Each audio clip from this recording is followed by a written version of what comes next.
Upon all the county government to ensure segregation of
Kweli ajali haikingiki, hasa ilipo Mola mwenyewe.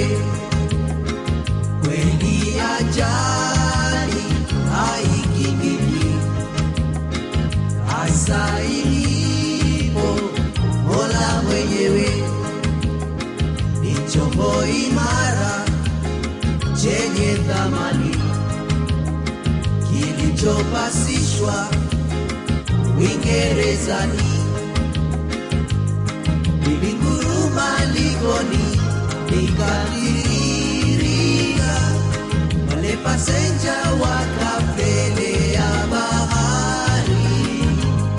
Dereva kombo, ungama zako zimekwisha, wetu Mombasa jirani wazi kwa shirika.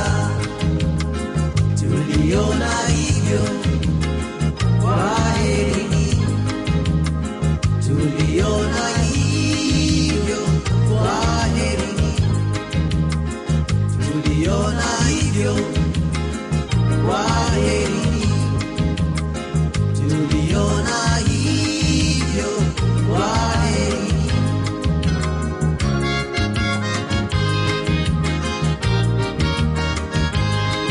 Nilitoka kwako juzi nikitaka kukusabahi, mamio alinijibu mwenzio hayuko katoka.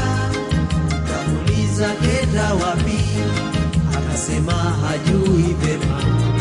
Nilipita vichochoroni kakukuta ukinywa chang'aa. Umekwisha potea, umekwisha potea, wapotea mtoto mzuri kwa kuwa chang'aa.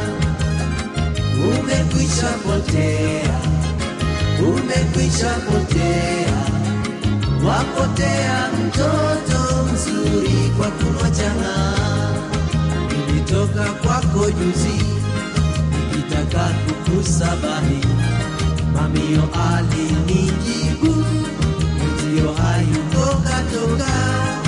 Kamuliza kenda wapi, akasema hajui pema.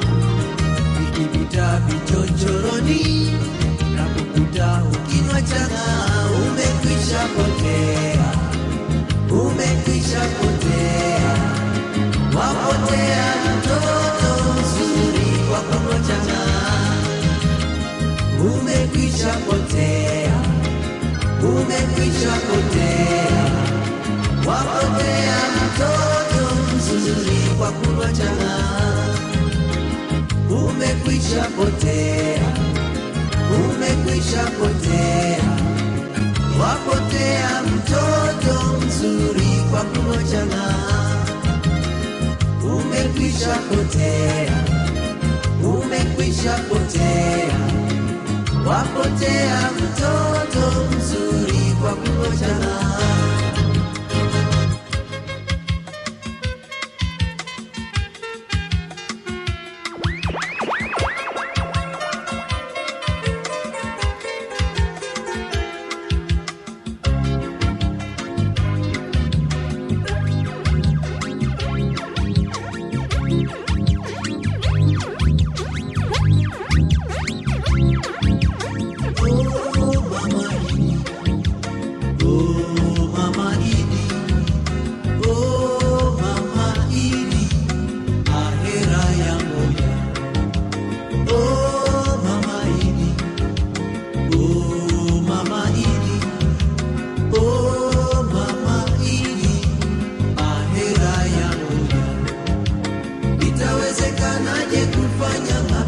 Pasipo na fikira, itawezekanaje kufanya mapenzi pasipo na fikira?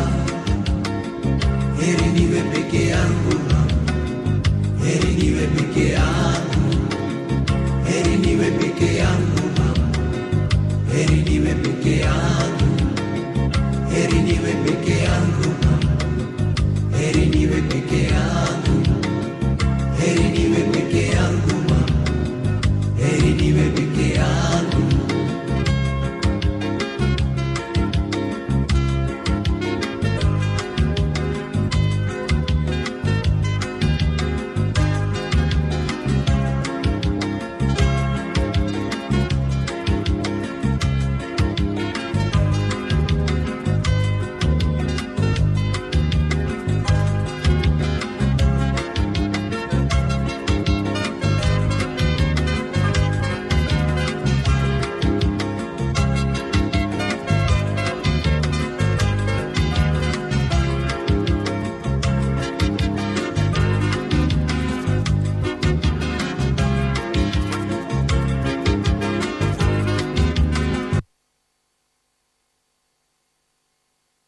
maisha matamu lakini mafupi. Oh mama Idi, ahera ya ngoja. Maisha matamu lakini mafupi. Oh mama Idi, ahera ya ngoja. Itawezekanaje kufanya mapenzi pasipo na fikira? Itawezekanaje kufanya mapenzi pasipo na fikira? Heri niwe peke yangu, heri niwe peke yangu, heri niwe peke yangu, heri niwe peke yangu, heri niwe peke yangu, heri niwe peke yangu, heri niwe peke yangu, heri niwe peke yangu.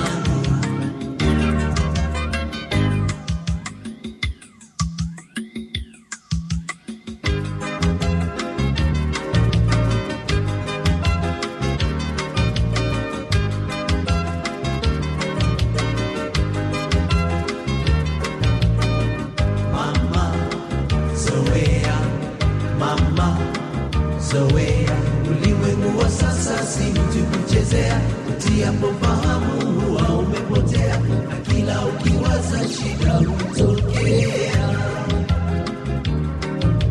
Ulimwengu wa tamu, si mtu kuchezea.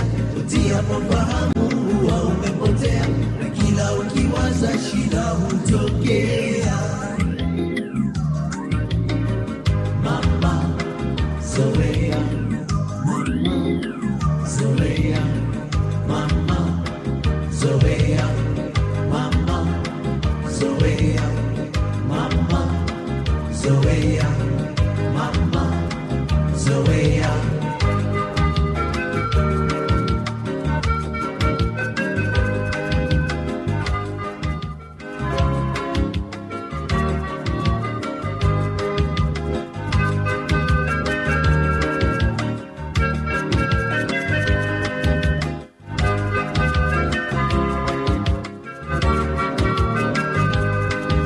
Majengo sendi tena, majengo sendi tena, majengo sendi tena, kuna tambo za mitego. Majengo sendi tena, majengo sendi tena, majengo sendi tena, kuna tambo za mitego. Moyo wangu wanituma vyema, niwe mwanachama wa daima. Sitoweza kuliwacha rumba, ila moyo kunituma. Moyo wangu wanituma vyema, mwanachama wa daima. Sitoweza kuliwacha rumba, ila moyo kunituma. Harambee, harambee, harambee, tuicheze ngoma.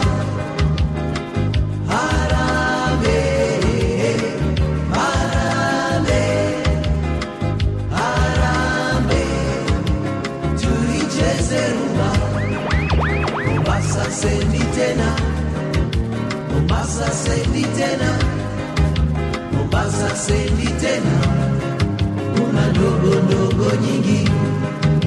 Mombasa sendi tena, Mombasa sendi tena, Mombasa sendi tena, kuna ndogo ndogo nyingi. Moyo wangu wanituma vyema, niwe mwanachama wa daima. Sitoweza kuliwacha rumba, ila moyo kunituma. Moyo wangu wanituma vyema, niwe mwanachama wa daima. Sitoweza kuliwacha rumba, ila moyo kunituma. Harambee, harambee, harambee, tuicheze ngoma. Harambe,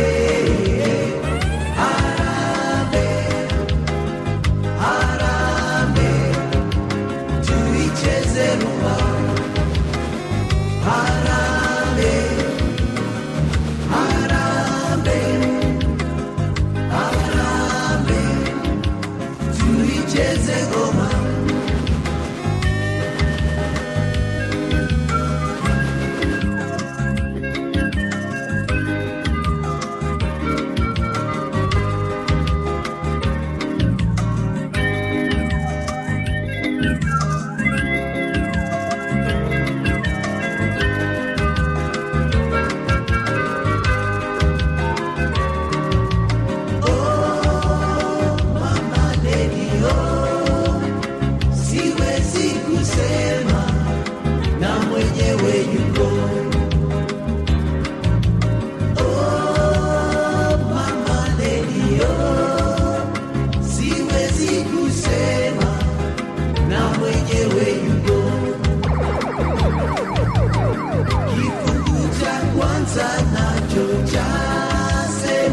machungu. Oh, mama lady, oh, siwezi kusema na mwenyewe yuko. Oh, mama lady, oh, siwezi kusema na mwenyewe yuko. Kila nikikifikiri kifo, machozi hunitoka.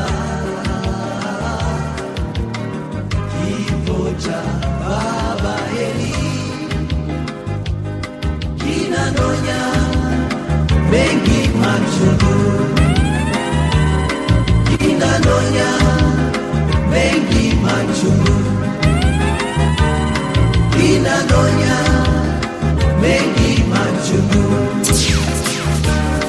kinanonya mengi machungu.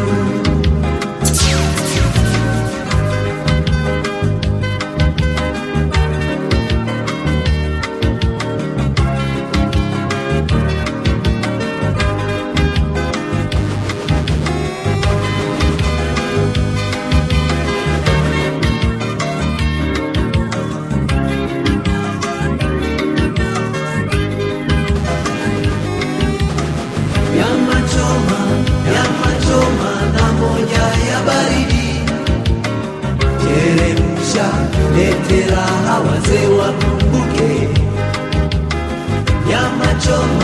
Yamachoma na moja ya baridi, teremsha kila siku wazee wakumbuke. Teremsha letera wazee wakumbuke. Teremsha letera wazee wakumbuke. Teremsha bondara wazee wakumbuke. Teremsha letera wazee wakumbuke. Teremsha bondara wazee wakumbuke. Za kale zipo wazee wenzangu, sakateni rumba.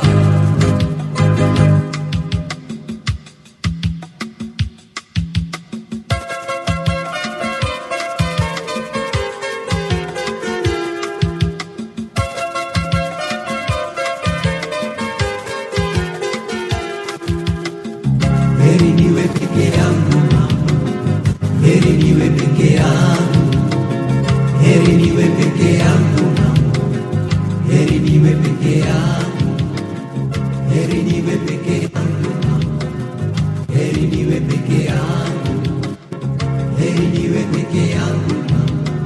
Selector KK, your DJ.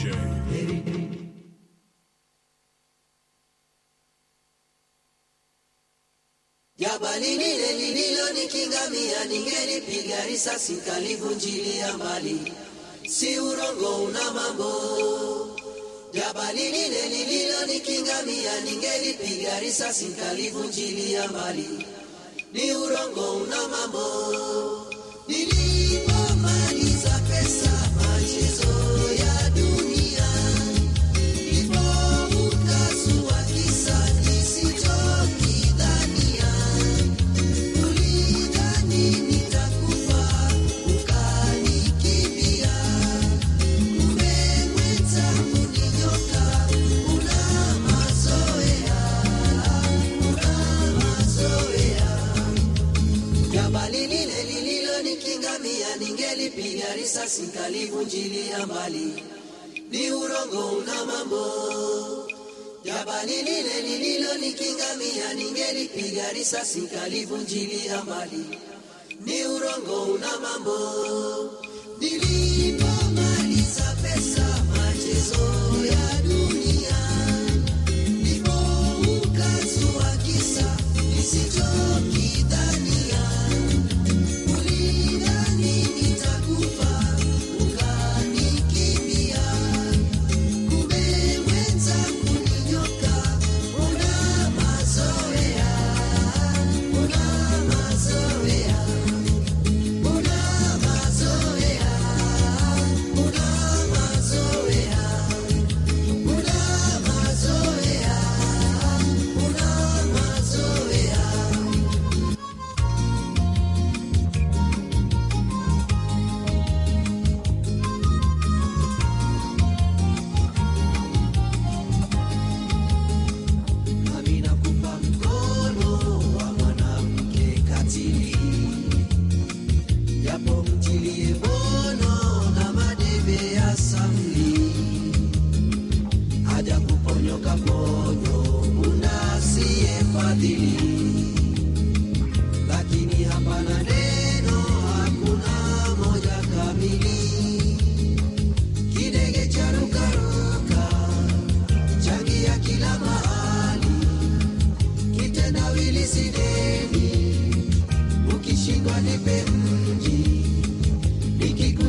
puli. Nami nakupa mfano usidi kuyafikiri. Huku ni kuuma meno uzuri wa mkafiri. Nami sipati utono kwa pendo lilivyo zuri. Ila ni mpenzi wangu wa maisha ya bahili.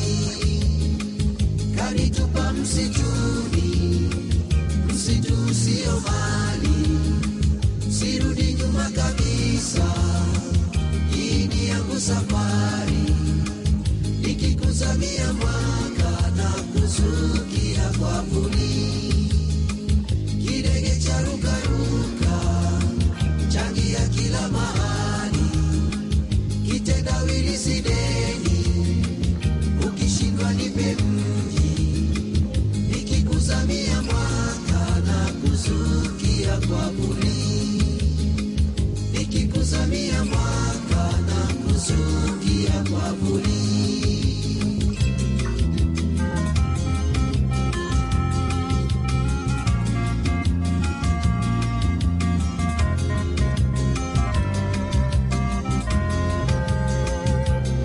Jifunze mengi ya dunia, na pendo langu nakwambia, ili upate kulijua. Ewe wangu, barua nakuletea, ujifunze ya dunia, usije ukaangamia. Ewe wangu,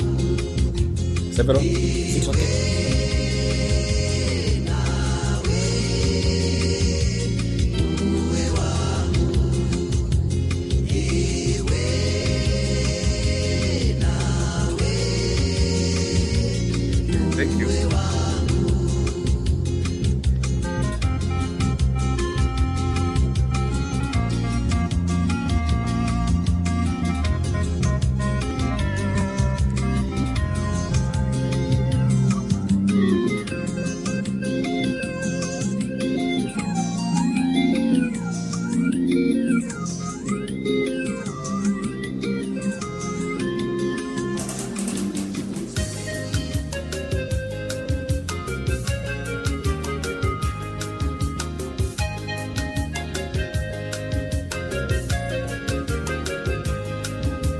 chama ng'amuani, navuta fono naenda kinani. Chama ng'amuani, navuta fono naenda kinani. Chama mwani papatua, nami nimebwaga zani. Twende kanisani, tumwombe Mola atupe amani. Twende kanisani, tumwombe Mola atupe amani. Tumwombe Mola atupe amani. Chama ng'amuani, navuta fondo naenda kinani. Chama ng'amuani, navuta fondo naenda kinani. Chama mwani papatua, nami nimebwaga zani. Twende kanisani, tumwombe Mola atupe amani. Tumwombe Mola atupe amani. Tumwombe Mola atupe amani. Tumwombe Mola atupe amani.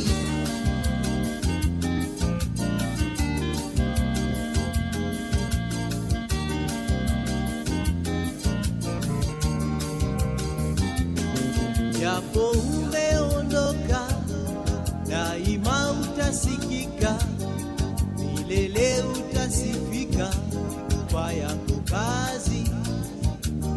Sifa yako kuifika, si rahisi kwa hakika. Umetuachia mashaka, hili ni wazi. Mwenyezi Mungu akurehemu, mzee wetu marehemu. Akuepushe na hukumu, akupe amani ya kudumu. Bila wewe rumba sio rumba mzee, unikone. Bila wewe rumba sio rumba mzee, unikone. Bila wewe rumba sio rumba mzee, unikone.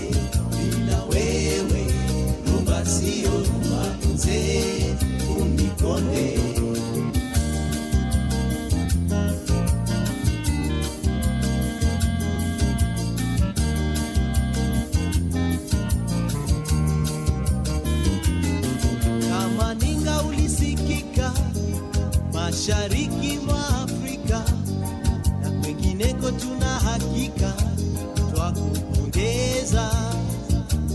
Wakati wa Mola umefika, wito wake umeuitika, umetuacha twasikitika, twaomboleza. Mwenyezi Mungu akurehemu, mzee wetu marehemu, akuepushe na hukumu, akupe amani ya kudumu. Na wewe rumba sio rumba mzee, unikone. Na wewe rumba sio rumba mzee, unikone. Na wewe rumba sio rumba mzee, unikone. Na wewe rumba sio rumba mzee, unikone. Nimfuge ndege gani awe wangu? Nimfuge ndege gani awe wangu? Kila ndege nimefuga kanitoroka, chechere nalo mwamini kakuja tu. Kila ndege nimefuga kanitoroka, chechere nalo mwamini kakuja tu. Mimi na nani naliana dunia? Nilie mimi na nani naliana dunia? Nitamfuga ndege gani awe wangu? Nitamfuga ndege gani awe wangu? Kila ndege nilofuga kanitoroka, chechere nalo mwamini kakuja tu. Kila ndege nilofuga kanitoroka, chechere nalo mwamini kakuja tu. Nilie mimi na nani naliana dunia? Nilie mimi na nani naliana dunia? Nilie mimi na nani naliana dunia? Nilie mimi na nani naliana dunia?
Uko sawa? Ama nikupe muda? Poa. Haya basi.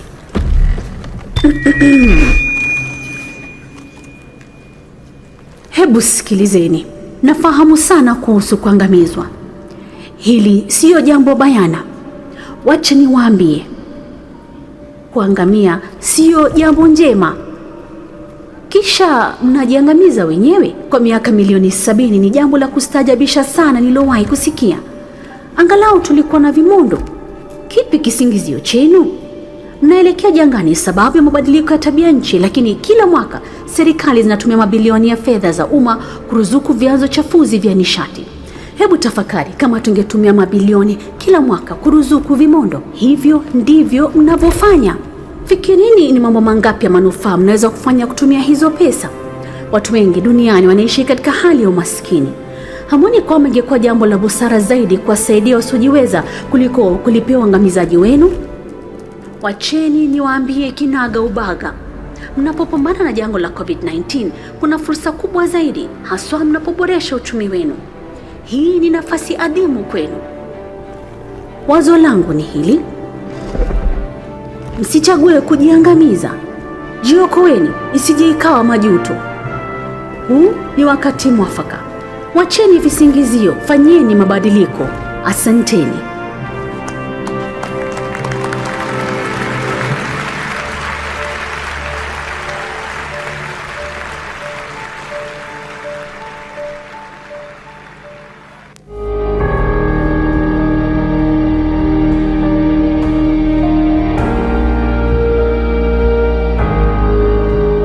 Today is difficult.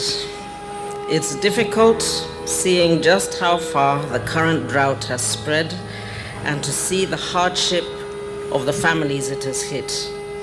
And as hard as that may be, it cannot compare to the actual threat of suffering faced by millions across this country, mothers and children being the most affected. It cannot compare to the anxiety of mothers who feel unsure about what the next few months will hold for their babies and their children. I, for one, assure everyone here who has been affected by the drought that my office will continue to support relief efforts and that you will remain in our hearts. We have seen the water stress levels in some of the communities. Women walking up to 10 kilometers looking for water, and even when they find that water, it is very little or it is not clean, and sometimes they have to go very deep into the ground to try and get this water. Others, they are even malnourished kwa sababu hakuna chakula mzuri wanakula. Hata bei ya mbuzi hakuna kwa sababu mbuzi zote zimehama, ngamia pia zimehama, ng'ombe pia wamehama, wako mbali kwa sababu ya jilali. So hata hali yao ya watoto pia sio mzuri hivyo. What is disturbing, from a disaster management perspective, you can see all the households have been submerged. So this poses a very serious threat to health. You can see there is a threat of bilharzia, there is waterborne diseases, mosquitoes are going to breed here. When you look at the weather conditions and the soil conditions, you expect this water to be here for the next at least 3 months. Common entities, as has been put before, trap communities in a cycle of malnutrition, anemia, poor learning, low productivity, poor maternal and child health outcomes, and the deepening of the type of NTD complications and disabilities such as blindness, swelling of limbs, organ failure, or even brain damage. Medical waste management. We also note that there is still an influx of medical waste that is not disposed to in a safe manner. This continues to pose a great risk to the members of the public who interact with the waste materials. We therefore call upon all the county government to ensure segregation of waste is undertaken at source.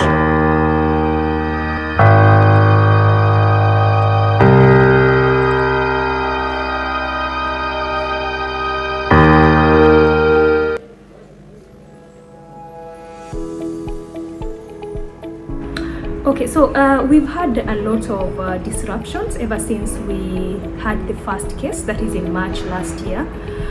For instance, nobody knew how to respond. Nobody knew what to expect. So the government came up with measures to ensure that the population was safe, protected, among other things. So the first reaction was to lock down the country. And when this happened, movement was restricted. We also had the issue of curfew, where populations or communities were locked wherever they were, and they were afraid of seeking services. The whole of this resulted in affecting the mental health of the population in a number of ways. And we even saw it when children went back to schools, our learning institutions. So these are some of the gaps that COVID has really exposed. COVID ilikuja ikafunga kila kitu, biashara kidogo ile wamama walikuwa wanafanya. I saw ladies or women or girls going through difficulty in their life. Kulikuwa na njaa sana, na ninashukuru Mungu because I did what I was able to do. Wamama wengi, watoto wengi hawakulala njaa. Wakati wa hii COVID-19, vijana wengi wali interact na watu wa bodaboda, wakaingia katika kasi ya mapikipiki ya watu na kuanza kubeba watu, wakashika pesa hapo, wakaingia upande ya Changarawe kwenda kuweka malori Changarawe. Wakati wanarudi shuleni, wengi wao walikuwa wanakatalia kwa sababu walishika pesa, so hawataki. The pandemic came in, we just walk one day and the schools were closed. That one somehow retrieved the community back from the light they have seen for many years now, back to those cocoons ya culture. As a county government, we sat down, we planned for a mentorship program to save the few girls who are still down there in the village. Wamama wengi wako wanaenda sana sana wale wa clinic, mama aendi clinic. Wengine pia tulikuwa tunaenda mpaka door to door. Ikifika hapo sisi wenyewe tunawachukua, tunawapeleka because tunawahakikishia safety yao, kwa sababu walikuwa naona akienda huko atapata COVID. But sasa akijifungua kwa nyumba pia is another risk. So tulikuwa tunafanya outreach. Tunajaribu kuwafikia door to door tukiwahamasisha aende tu hospitali apate hiyo chanjo. Maybe mtoto anataka chanjo. Hiyo chanjo ni important kwa mtoto, asione atapata COVID. Some lacked their jobs and it became a burden at home such that women and men quarrels in the family. So that one also contributed to gender-based violence.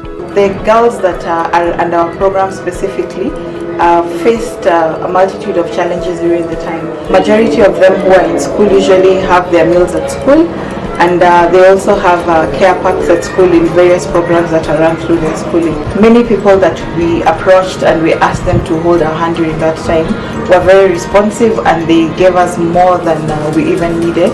Through the food program, we can confidently say that at least their families had a meal or two per day in the period that we did the food program.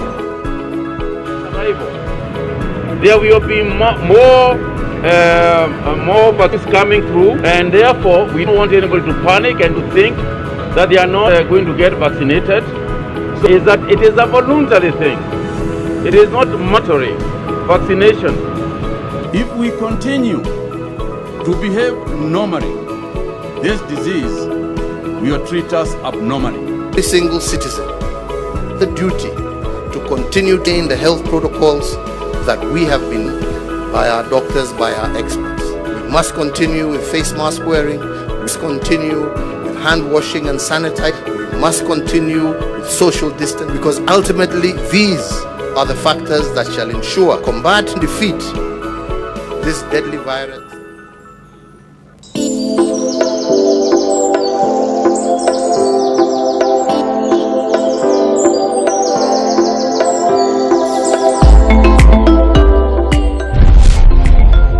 Africa is one of the most vulnerable continents to climate change and climate vulnerability, a situation that unfortunately has been aggravated by the COVID-19 pandemic. Ini mambo yanahusu the future of humanity. It's not a local problem, it is a global problem. It's a global challenge. So we must all close ranks and come together. Tunapanda miti mingi kila mahali, na katika initiative hii tunapanda ikiwa ni kwa makanisa, kwa misikiti, ni kwa mashule, ni kwa nyumbani kwa watu.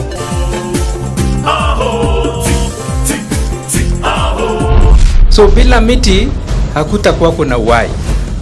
So tumewaletea hii miti leo, tutapanda ile imebaki na nitapatiana report kule Council of Governors. Huwa tunasema miti ni maisha. Wakati huu tunapanda miti, ni jambo la muhimu sana kuchunga hali yetu ya mazingira, kwa sababu tunakuta kwamba ukame umeongezeka katika bara letu la Afrika kwa sababu ukataji wa miti.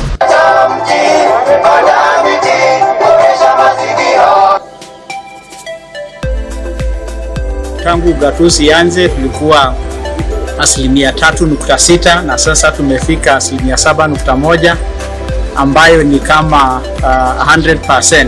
I'm happy that all the 47 county governments have demonstrated unwavering commitment towards this cause through rigorous tree planting.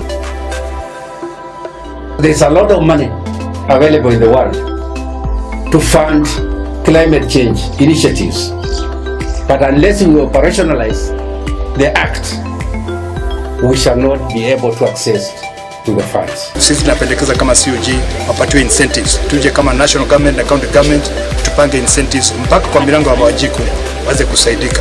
Upanzi wa miti ni muhimu, si kupanda peke yake, bali pia twajumuika kuweza kuona kwamba hiyo miche yote inakuwa. Trees are very, very important. God has given us natural ventilators, and that's why trees are called the lungs, our lungs. That's why rivers are called our veins.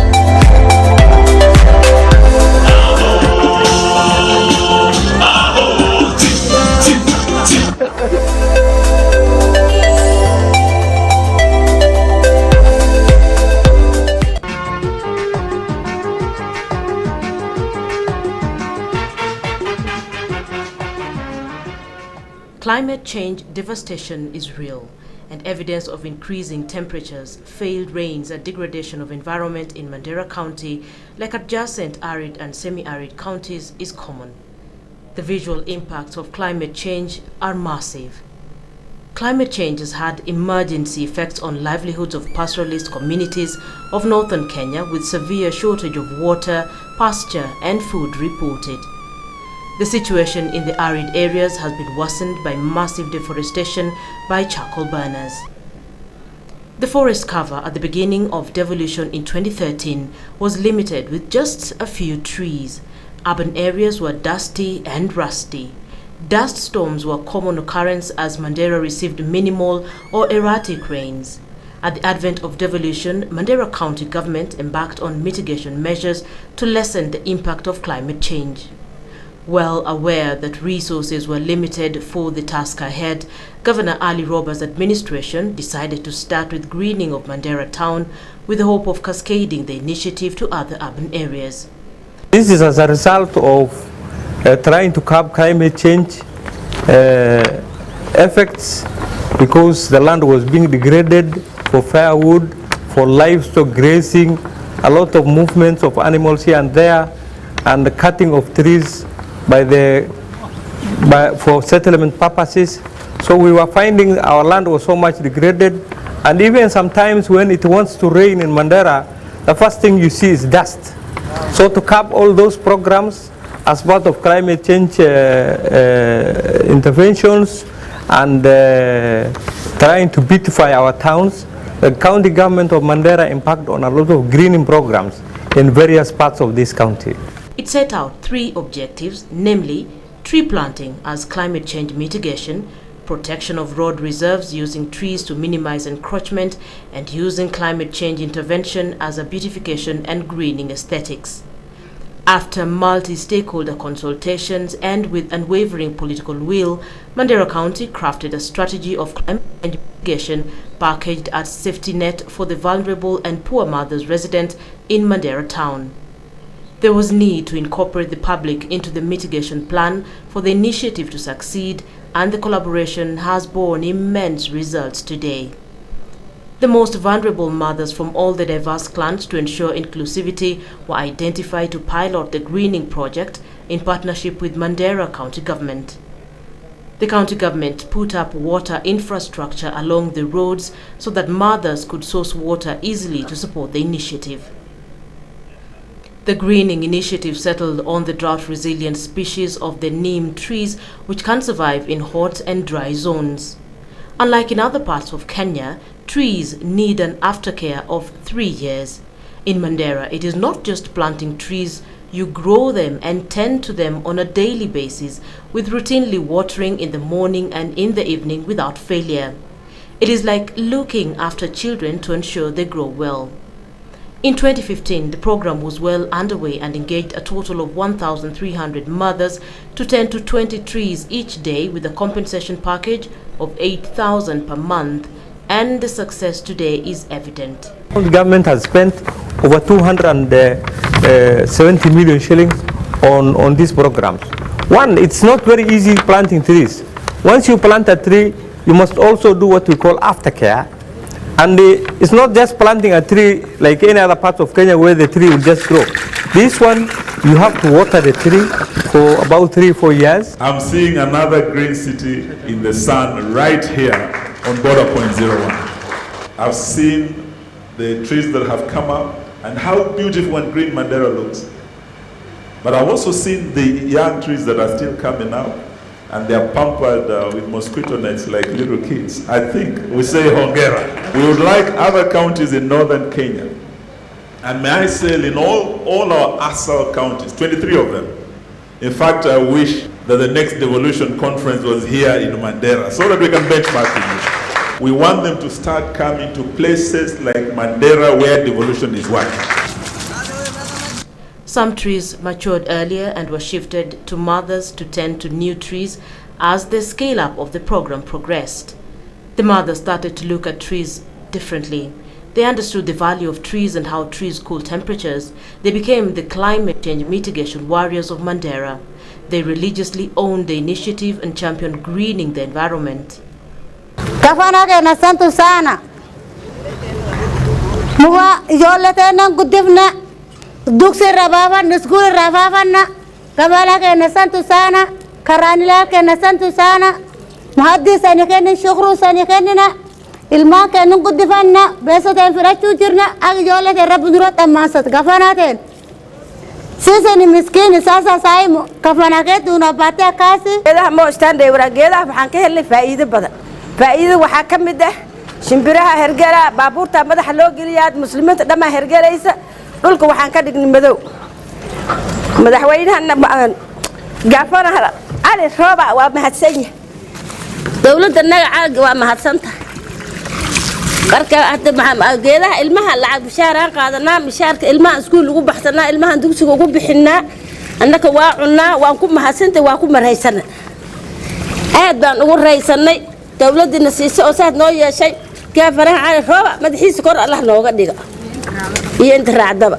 The people of Mandera never understood, the importance of planting trees, but now the county government is acting as a role model, and everybody has started emulating these programs in their programs, and so many residents within Mandera have taken up the initiative of planting the trees inside and outside their plots.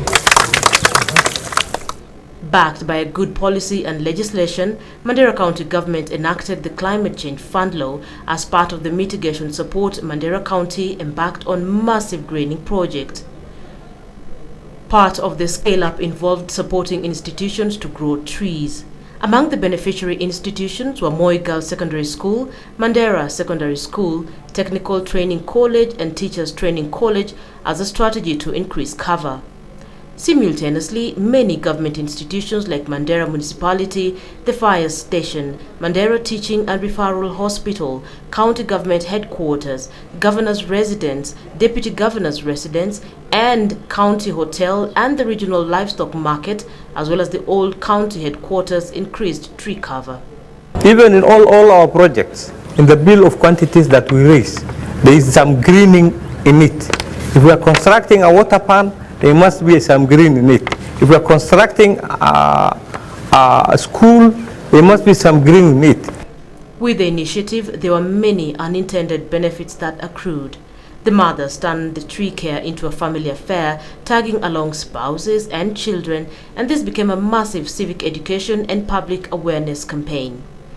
The mothers started asking for trees to plant in their homes and compounds as the culture of planting trees took shape. The word spread and the uptake of tree planting scaled up organically across Mandera. This is Mandera's unique climate change mitigation story, and one which has taken shape beautifully, and the tree cover is increasing, and the leafy suburbs are a living testimony of a success story. We are very happy that Council of Governors has recognized issues of environment as a pillar within the devolution. We are trying to do as a county, and we are also closely working with other stakeholders within Kenya and outside Kenya to see that Mandera is turned into green. It has been a rewarding initiative, and as you drive through the streets lined with the trees, you can only appreciate the beautification of the neighborhoods.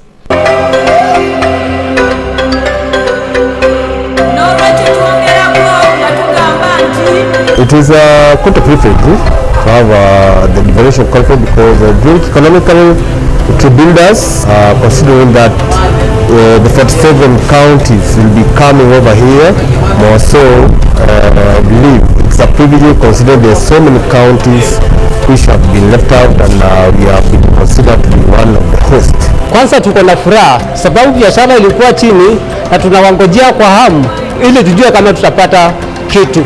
Kulingana na maoni yangu, naona tutanufaika kwa sababu kama kwa wafanyabiashara wadogo watapata manufaa ya kupata pato, na kama vile unavyoelewa huku ni kugumu sana kimaisha. Kwa hivyo kwa yule mfanyabiashara kuanzia hata yule kupika viatu rangi kama yule pia bado atapata donge nono. Currently, we are waiting for the Devolution Conference, and we have high expectations. Us as business people, we expect the business will be at a high gear. Kwanza tunawakaribisha wote, kaunti zote zikiwa 47 huko Makueni. Kwa hivyo nafikiri mkikuja Makueni viongozi. Thank you. Muonezi watu kwanza. Thank you very much. Delegates, good morning. Good morning. Thank you very much for making it here for the third and last final day of our Devolution Conference. I welcome you back to this day. Excellency, Governors, present, Honorable delegates present, I welcome you back. And you realize you are supposed to start approximately 30 minutes ago, and I'm not going to take much time. Yesterday, just like the first day of the conference, was a very interesting day. The climax of the conference being the address from the Honorable Chief Justice, who mainly talked about climate justice and its role in ensuring, especially in resolution of conflicts, among other issues that the Honorable, the Chief Justice mentioned. We also had other sessions, and also a guest from the Republic of Zimbabwe, the chairperson of the local government committee of parliament from Zimbabwe, with very interesting and parallel the comparative discussions of the local government reforms taking place in that part of the continent. Today, there's a slight change, as we said, from the pattern of that we had followed. The last 2 days we ended them with breakaway sessions, and this time we are going to do it the other way. We are going to have 4 breakaway sessions today, and I'm going to direct where this is going to happen in a short while. And this will take us up to around 10:30, or shortly thereafter. We should be back here for the final sub-theme, which is sub-theme 5. And shortly I'll let you know the exact time that you are going to convene back here. And also just to remind, after the sub-theme 5, then before we go for lunch, we'll have the closing ceremony. There is a slight change in the closing ceremony program. We are going to have Honorable Eugene Wamalwa, the immediate former Cabinet Secretary in charge of Devolution and now in charge of the Ministry of Defense. He will do the official closing ceremony of this conference. And this will be done soon after we finish the sub-theme 5, which I've just mentioned. And we are looking forward to receiving Honorable Eugene Wamalwa to officially close this conference later in the day, before we go for late lunch and then depart from Makueni, or those who will leave tomorrow to depart their areas of residence. Then we call it a conference. So, without taking much time, I'll just briefly explain where the breakaway sessions are, so that we can start making our movements there. The first one is embracing. Please go to page 10 of the main program.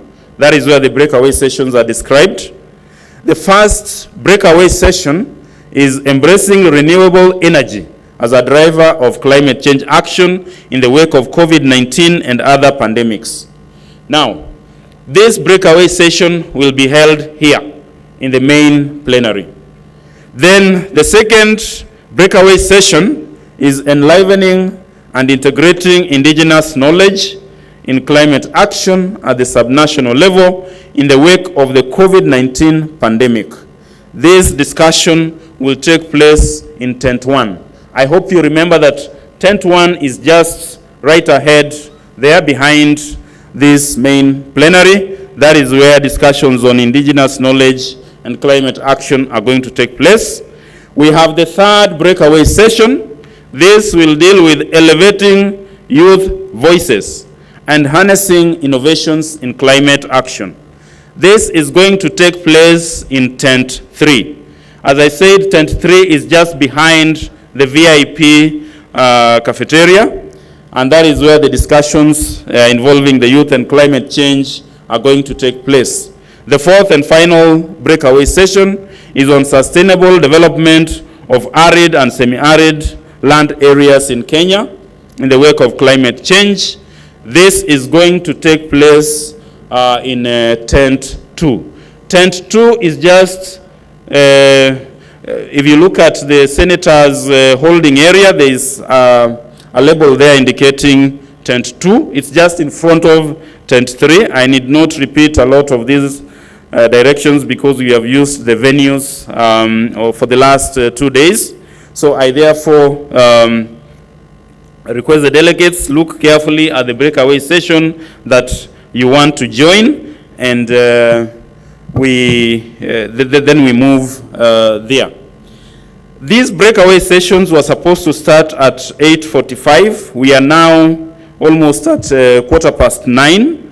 So therefore, I would request the moderators and facilitators for these sessions to keep in mind that we have lost some time because of trying to settle down and a bit of late arrivals, and therefore we would ask you to adjust the time and stick within the time lines. So we will expect to be back here after taking approximately 45 minutes of discussions in the breakaway sessions, then we are back here for sub-theme 5. Again, I reiterate, please, for moderators, please keep the discussions short, smart, and sweet, so that we are able to start this, the general sub-theme at maybe even at 11:15, so that we are able to finish all that is arranged within the main plenary in a good time. I don't want to take more time. Now, I kindly request you delegates to identify the tents in the breakaway sessions that you are going to meet. And please, within the next 5 minutes, let's be seated in the respective venues and ready to start off the moderation. So this is 9:13. Let's aim to start these discussions at 9:15, so that we are able to save on time, which you have already started losing. So I kindly ask you, delegates, please, let's start the movements now to our various breakaway sessions. If you want to check page 10 of the program and align with the breakaway session that interests you. And we should be starting in the next 2 or 3 minutes the discussions of the breakaway sessions. Thank you very much. I wish you fruitful discussions at the breakaway sessions. Let us meet here at, let's try and meet here at 11:15 or at least 11, so that we can start off the next session. So kindly let's make haste and move to our various breakaway sessions. Asanteni sana.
Sorry, 1 minute please.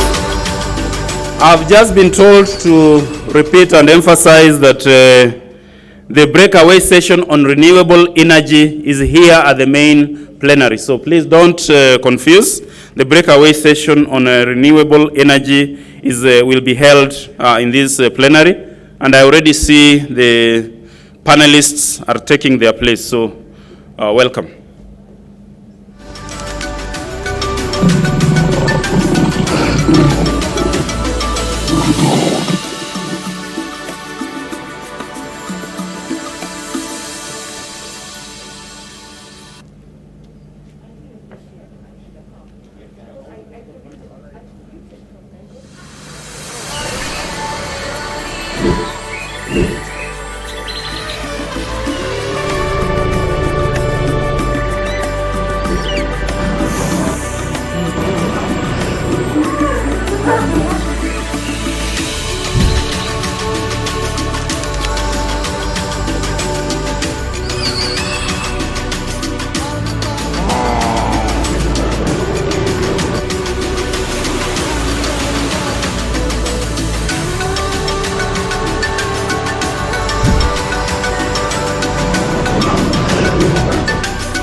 Okay.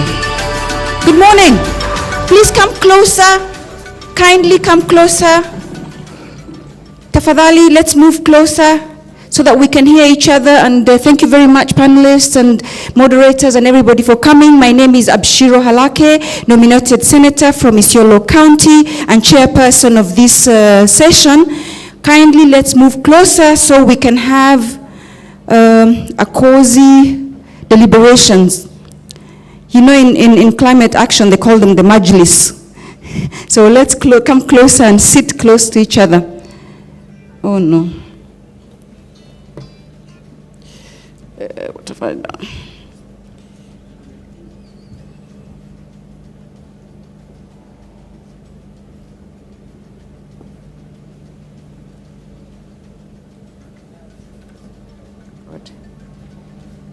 Thank you. Even closer would be good. Without further ado, I'd like to take this opportunity to thank all of you for being here and for your attention to detail, especially when it comes to climate action. This Devolution Conference is definitely very, very important because it takes care of the issue of climate change and climate action, which is really where the future is and where our survival or our disappearance is. So I would like to just take this opportunity to welcome you to this session. Renewable energy for climate action, especially for the multi-level national and county government, is really, really where the action is. We are moving from ambitions and discussions and dialogues to action, and the only one of the best drivers and in actionable terms is renewable energy. And because renewable energy is where we are endowed as a country, be it the sun, the wind, geothermal, water, and hydropower. So we have the answers in our hands. The crisis is real, but also the potential is real as well. So what we are saying is that we have the answers, we have the opportunities, and for the first time, Africa is actually so well endowed with renewable energy sources that we must start dialoguing so that we start actioning and stop just talking and just having ambitions. And how do we translate these ambitions into actions? And renewable energy is one of them, especially in the rural setting, the issues of mini-grids, and I hope my panelists are listening. We hope to hear, how do we make mini-grids, bankable? How do we make sure that mini-grids and brown to green, how do we do this? So I hope that today we have experts here.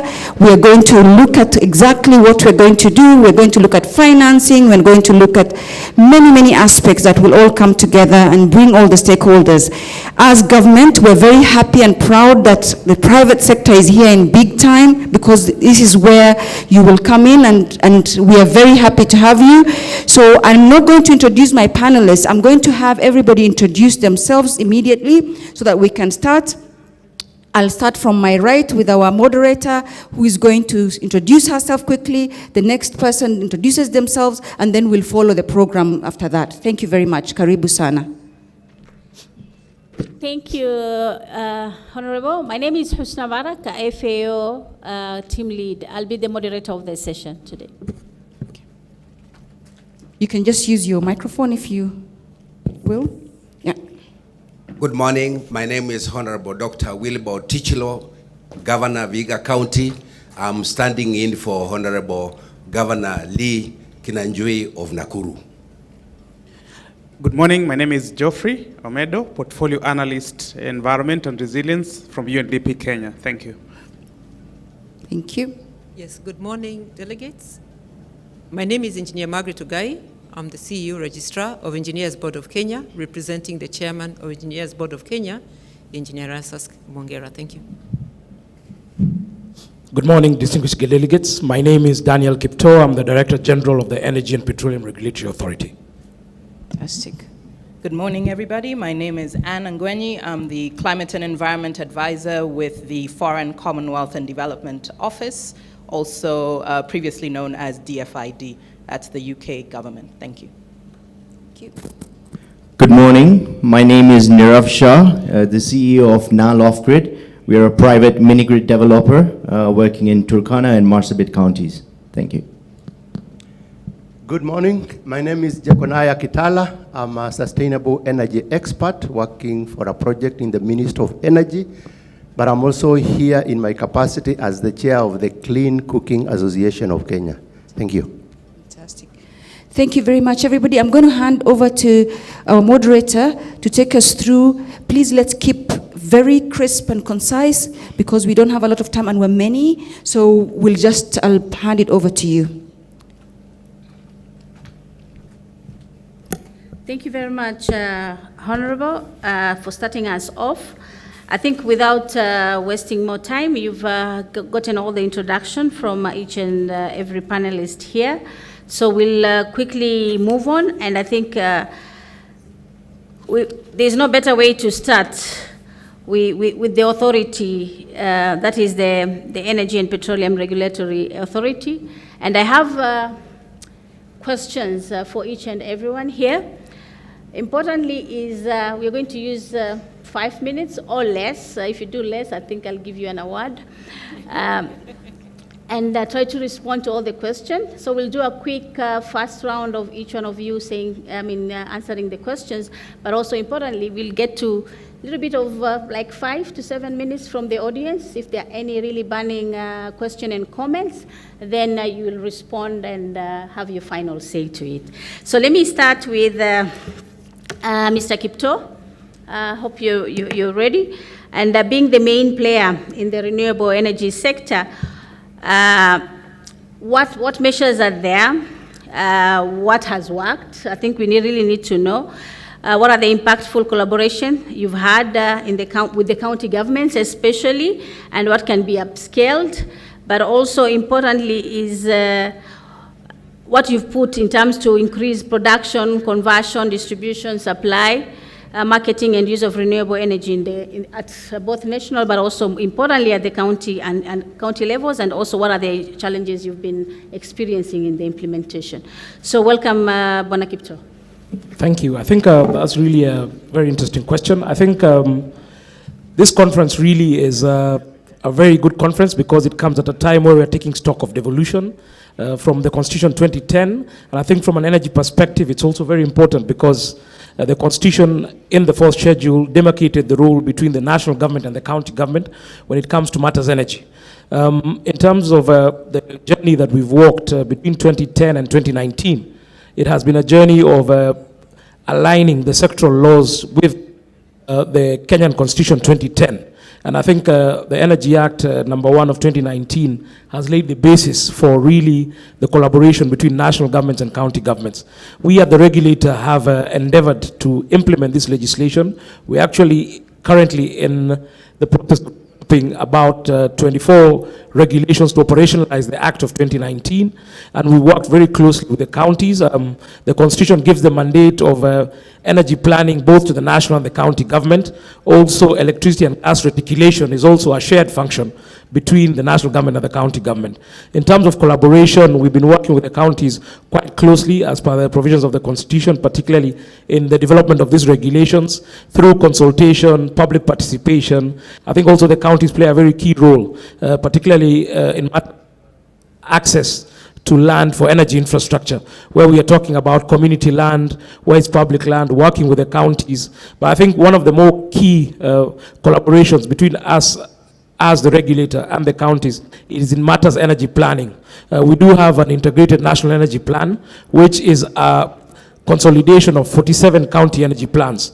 And I think really this is one of the areas where the counties work with the Ministry of Energy and are working with us as a regulator in terms of developing this county energy plan, so that then the counties are able to take up their mandate as per the Constitution to allow them to work and to plan to be energy sustainable as counties.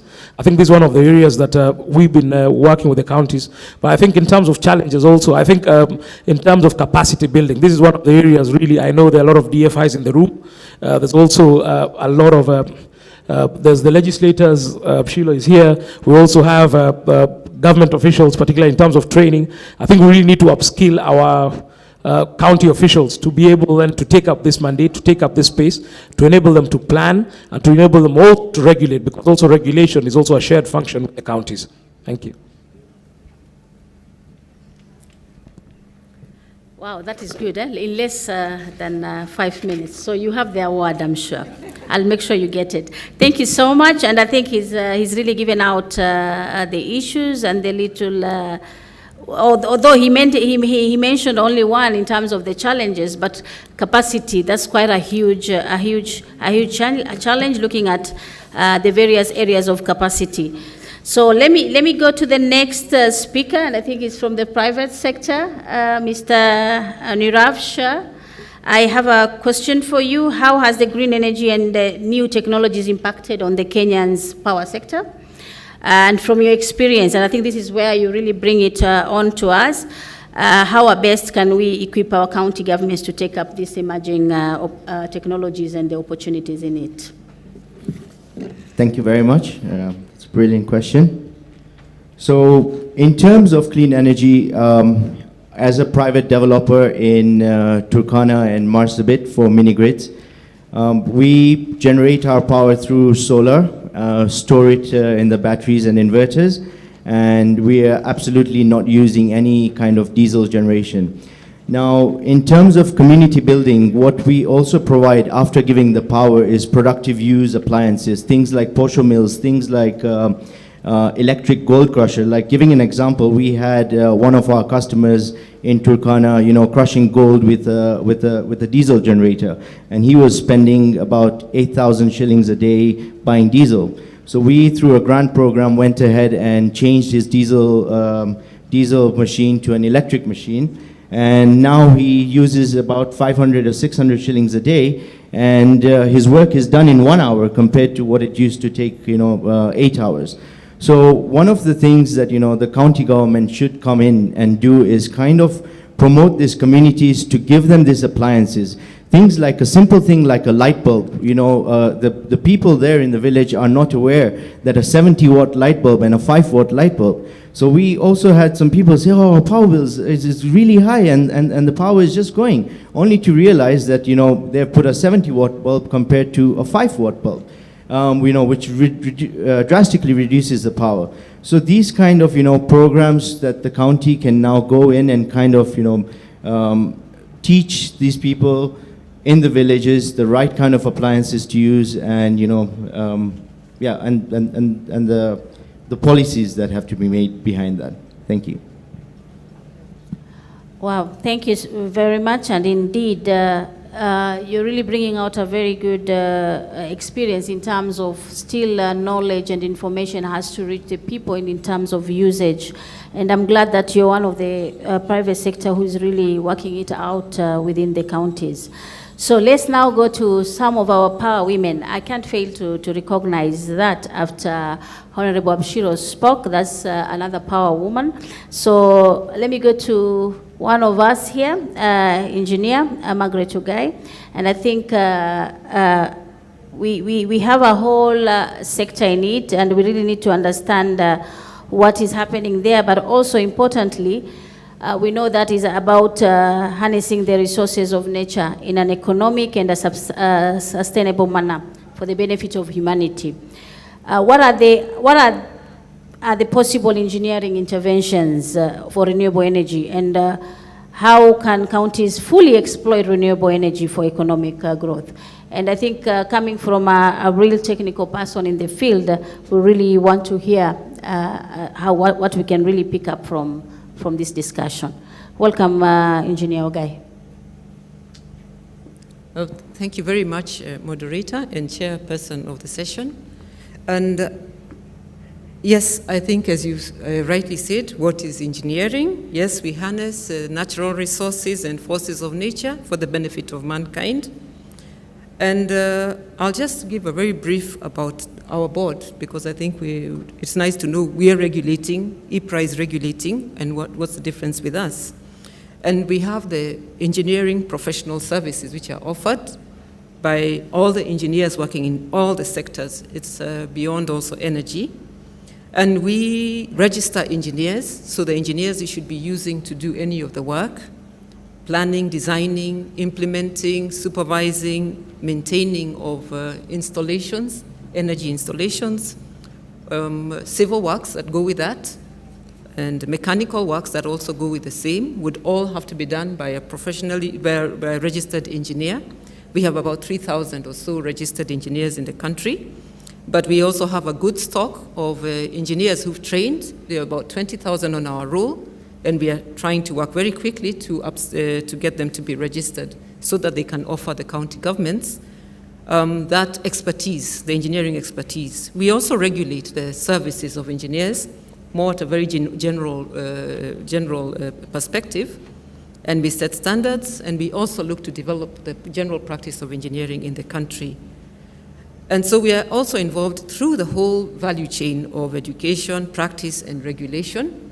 It's important to note that we start right from the engineering students. So the things we'll be looking to do to support all these interventions. Let me just start with actually where we are under clean energy, where we are. I think one of the great statistics that we need to note is that energy sector contributes 75% or so of green energy gas emissions. So there's really a need to bring this down. I think our energy mix, and our regulator is here and he would correct me, is good. Yeah, we are doing 90% renewables, which is really good. We've also seen a lot of successes in access to energy, to electricity. Let me say to electricity. But however, there's a challenge there, is that when we look at the use end of it, 70% is still bio. We're still looking at firewood as a key source of energy, and I'm glad among the panelists, we have the Clean Cooking Association here with us. I think they'll give more. We are still using petroleum, mainly in transport and power generation, and also cooking gas. So those are the, and we have only 10% who are actually on grid and on electricity. So there's definitely a need to upscale the production, distribution, and consumption of clean energy sources. I think we have a world target, we talked of 1.5 degrees. So I think this is one sector that is really going to drive that change. So it means how engineers are conceptualizing, designing, implementing the programs, because they are the lead specialists. When it comes to the implementation end, at the planning end, we have we have everybody. But as you go to a project, obviously there's engineering skill that will be required in terms of what the megawatts you're going to use, or all that. I'll not even go into the details. So there's a paradox that here we have, our installed capacity is good, but the demand is also not coming up. Yeah? So we are looking at what are we going to do to spur that development, that demand for energy in areas especially of agro-processing at the county governments. Because I think when we went to the exhibition, we are doing very well as counties, but I think what I saw was a really lack of value addition in the products that we're displaying. And I think, like we're saying, we really want to have economic benefits down to the people. And one of the things we need to look is at our manufacturing capacity.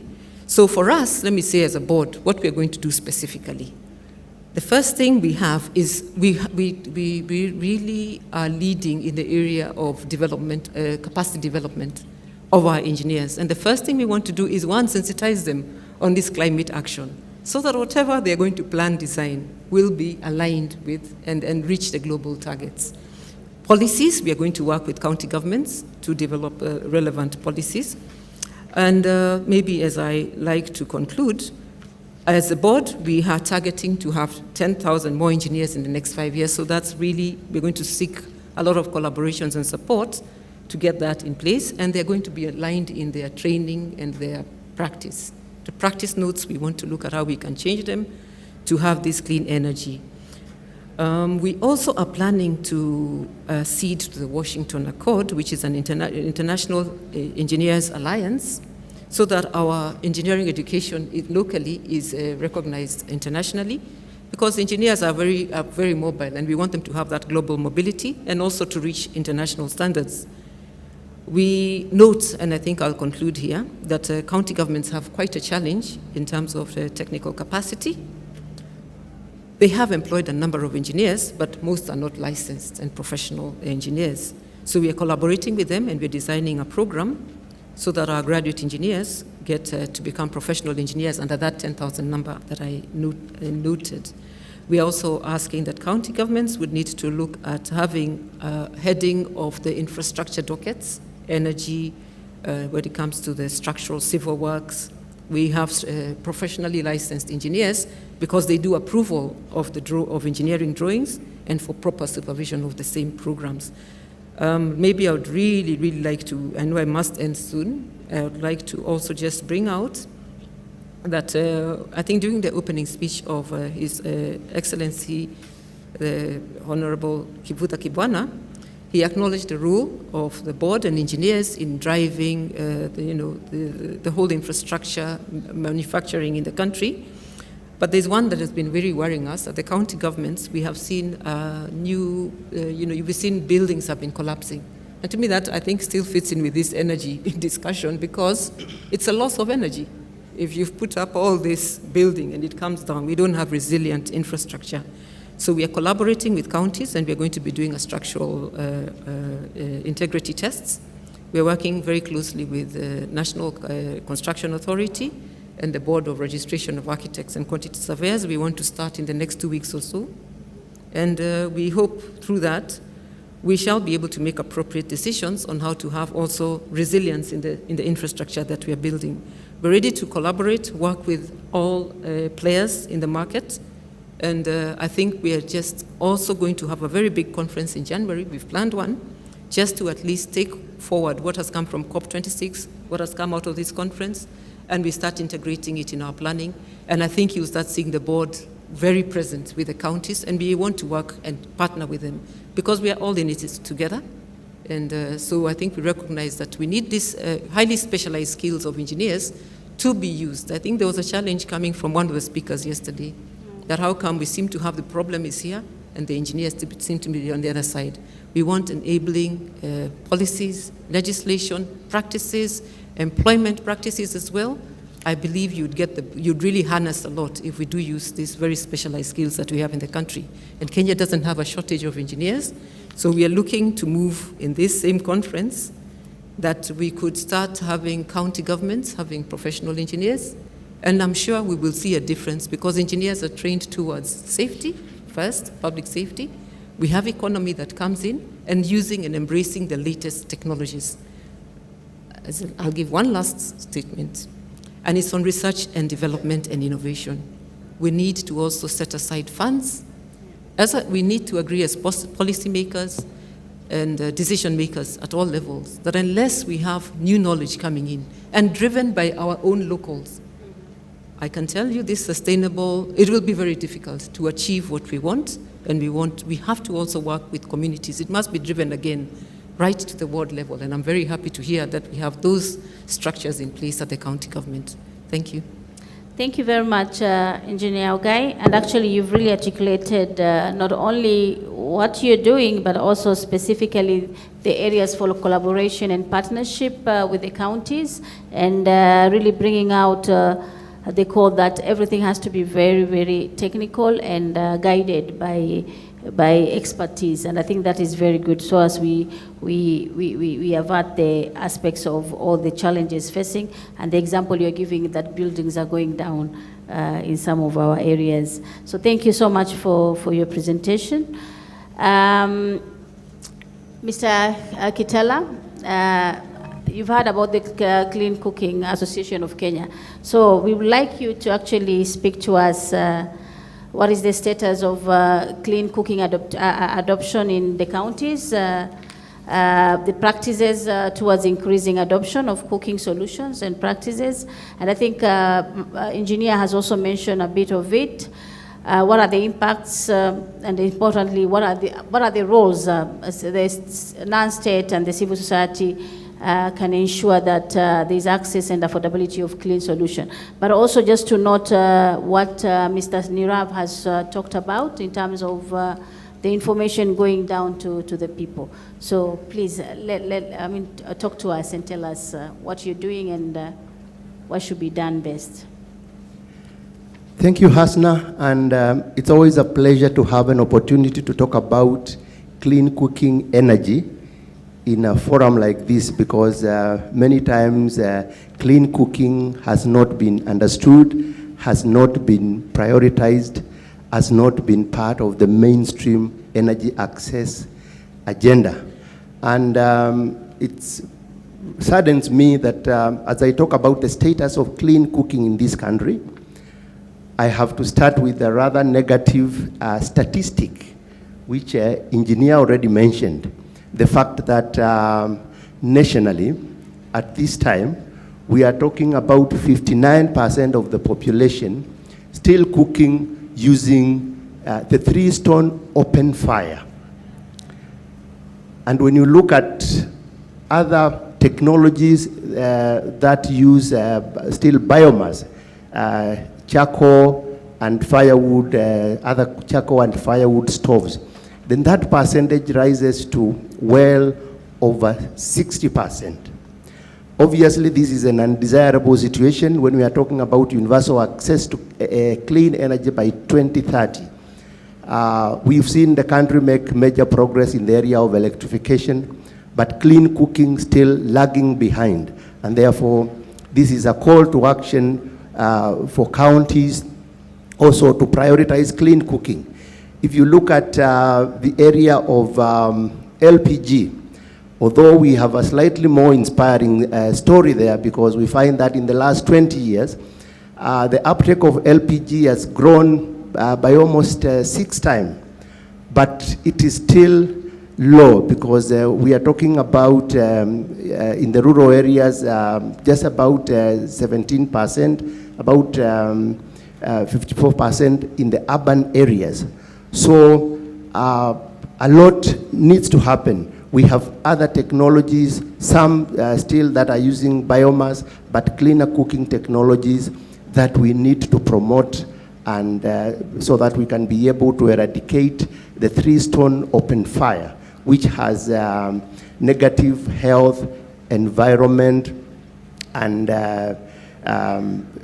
gender impacts, because we know that it is our women and girls who spend a lot of time collecting firewood and also spend a lot of time in the kitchen cooking, and therefore exposed to a lot of that stuff.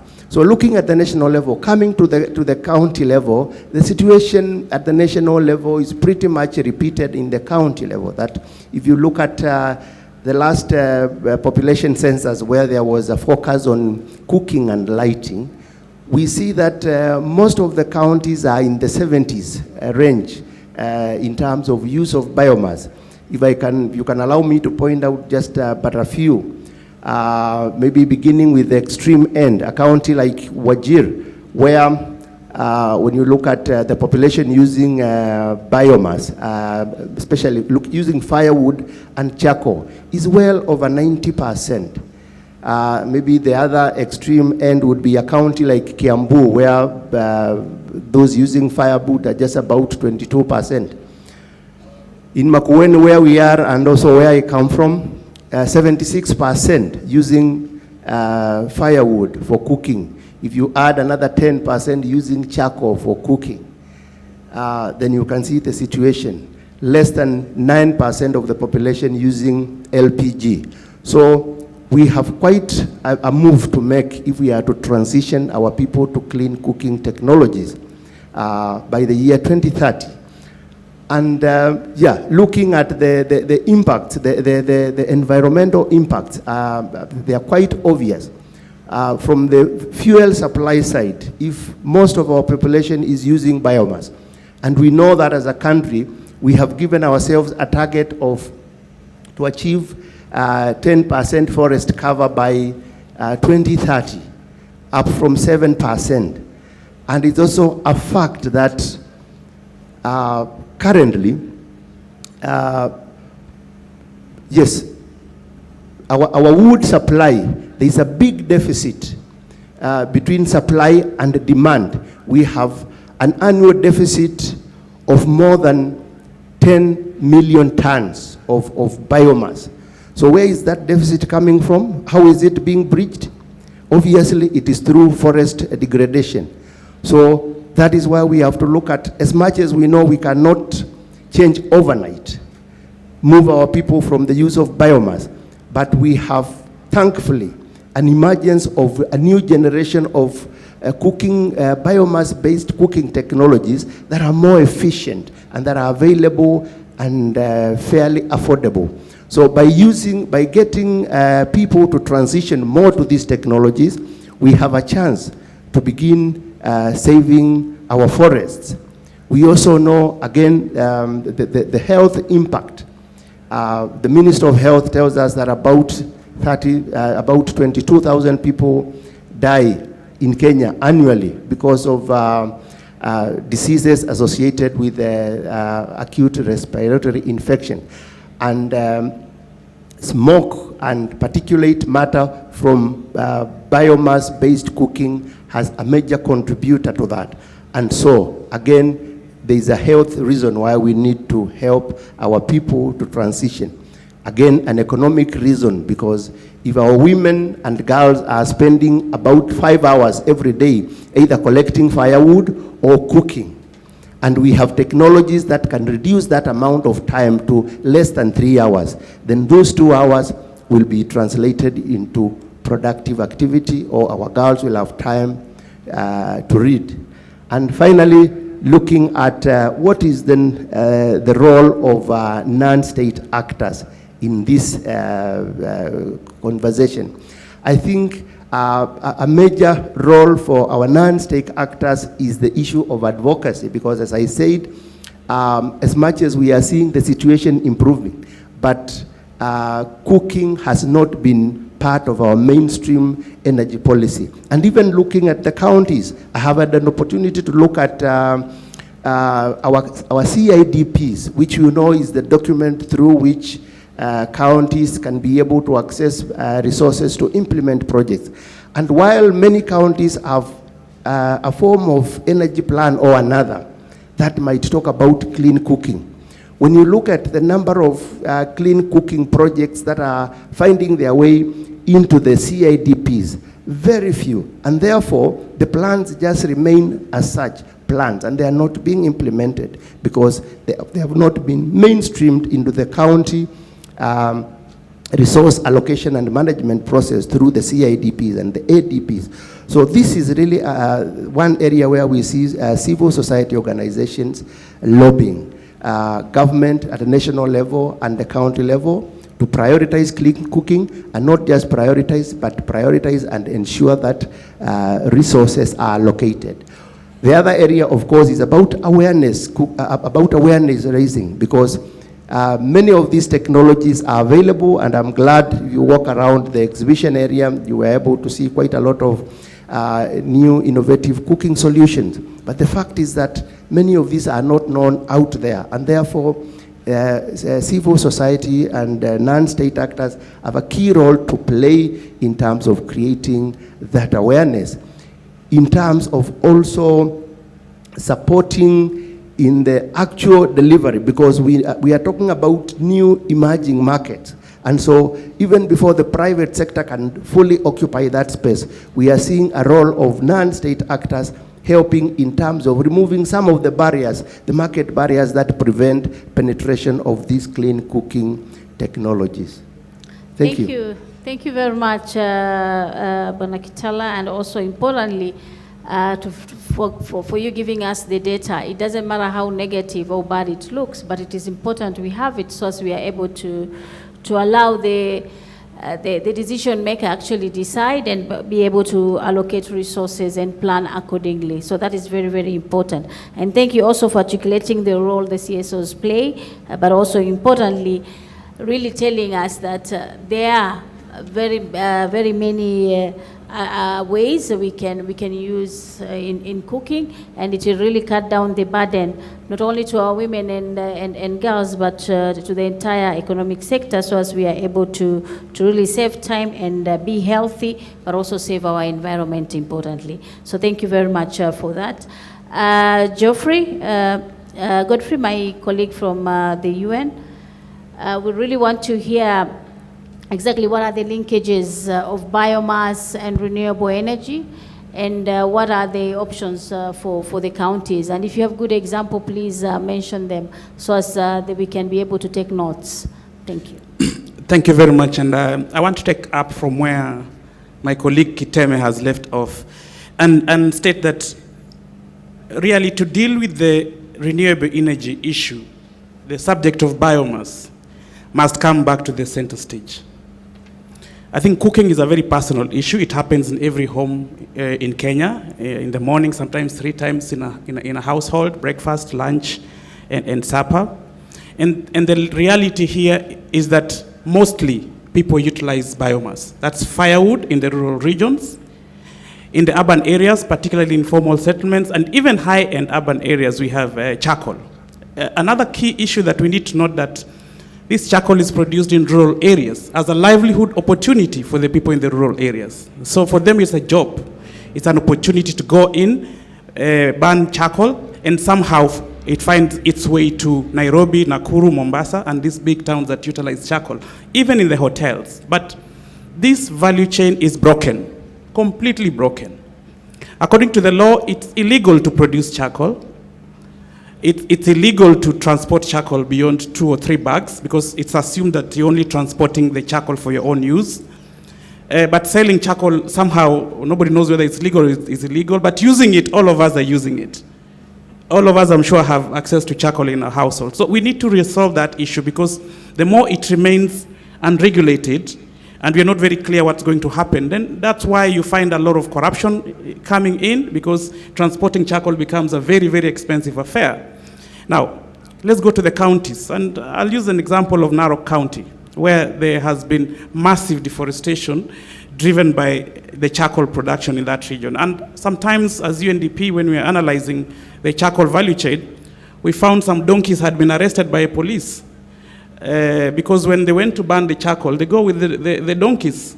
So when the police come, they run away, they leave the donkeys with the charcoal. So the police do not know how do you hold donkeys in a police holding area. They release them after some time. Counties like Kisumu are at 0.4% forest cover. Yet, I can assure you, they use charcoal and firewood in cooking. So where do they get whatever they use to cook from?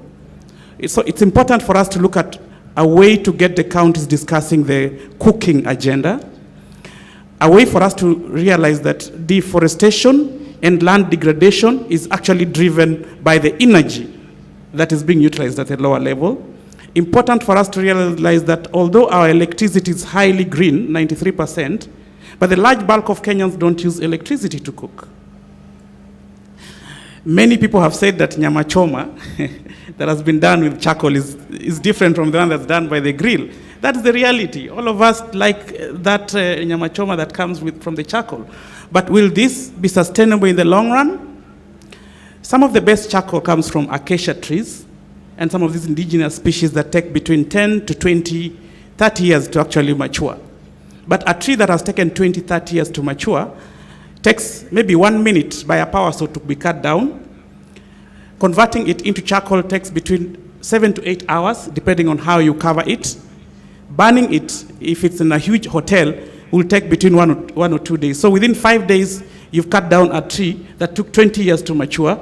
You've converted that into charcoal, it's gone.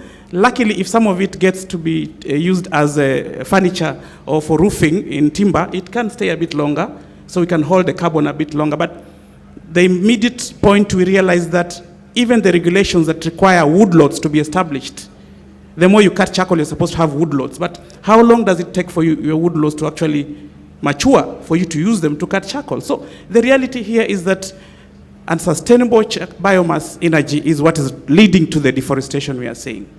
It's what's leading to the land degradation that we are seeing.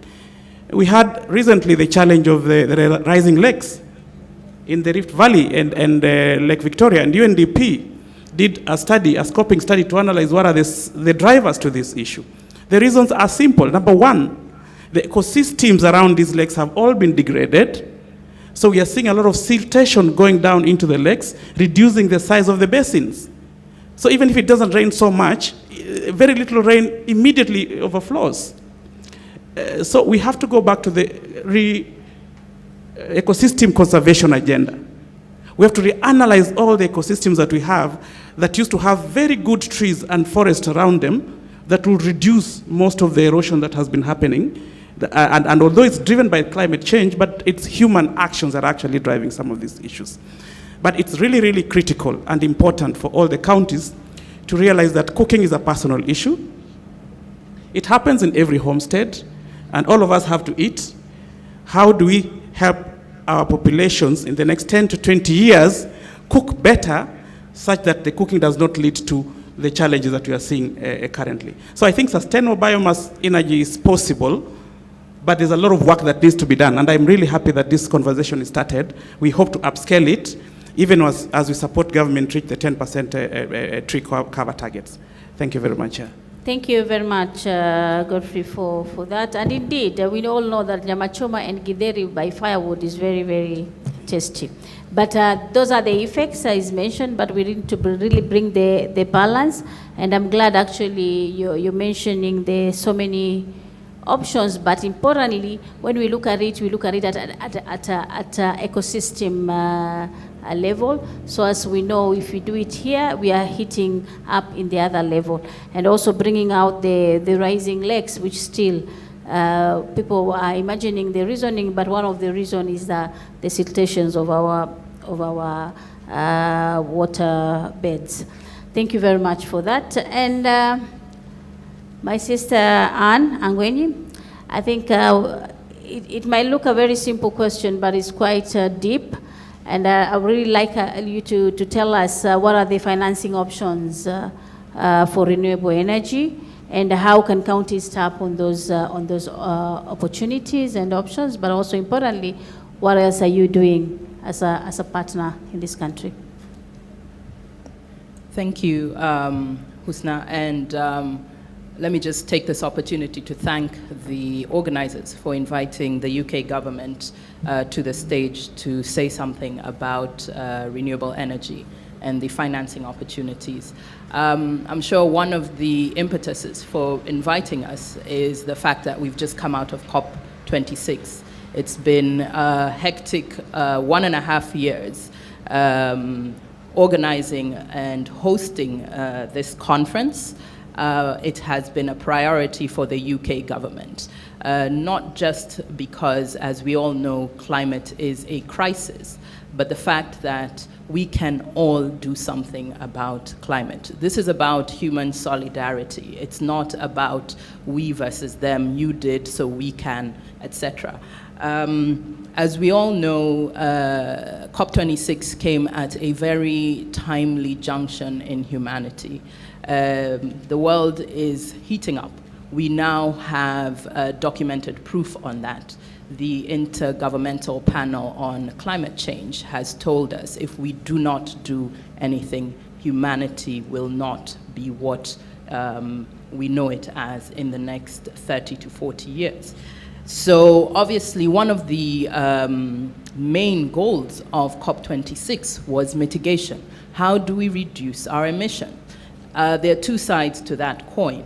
The fact that we do know developed countries, developed nations have been utilizing the so-called brown path to industrialize, whereas countries, the less developed countries or developing nations are looking to develop.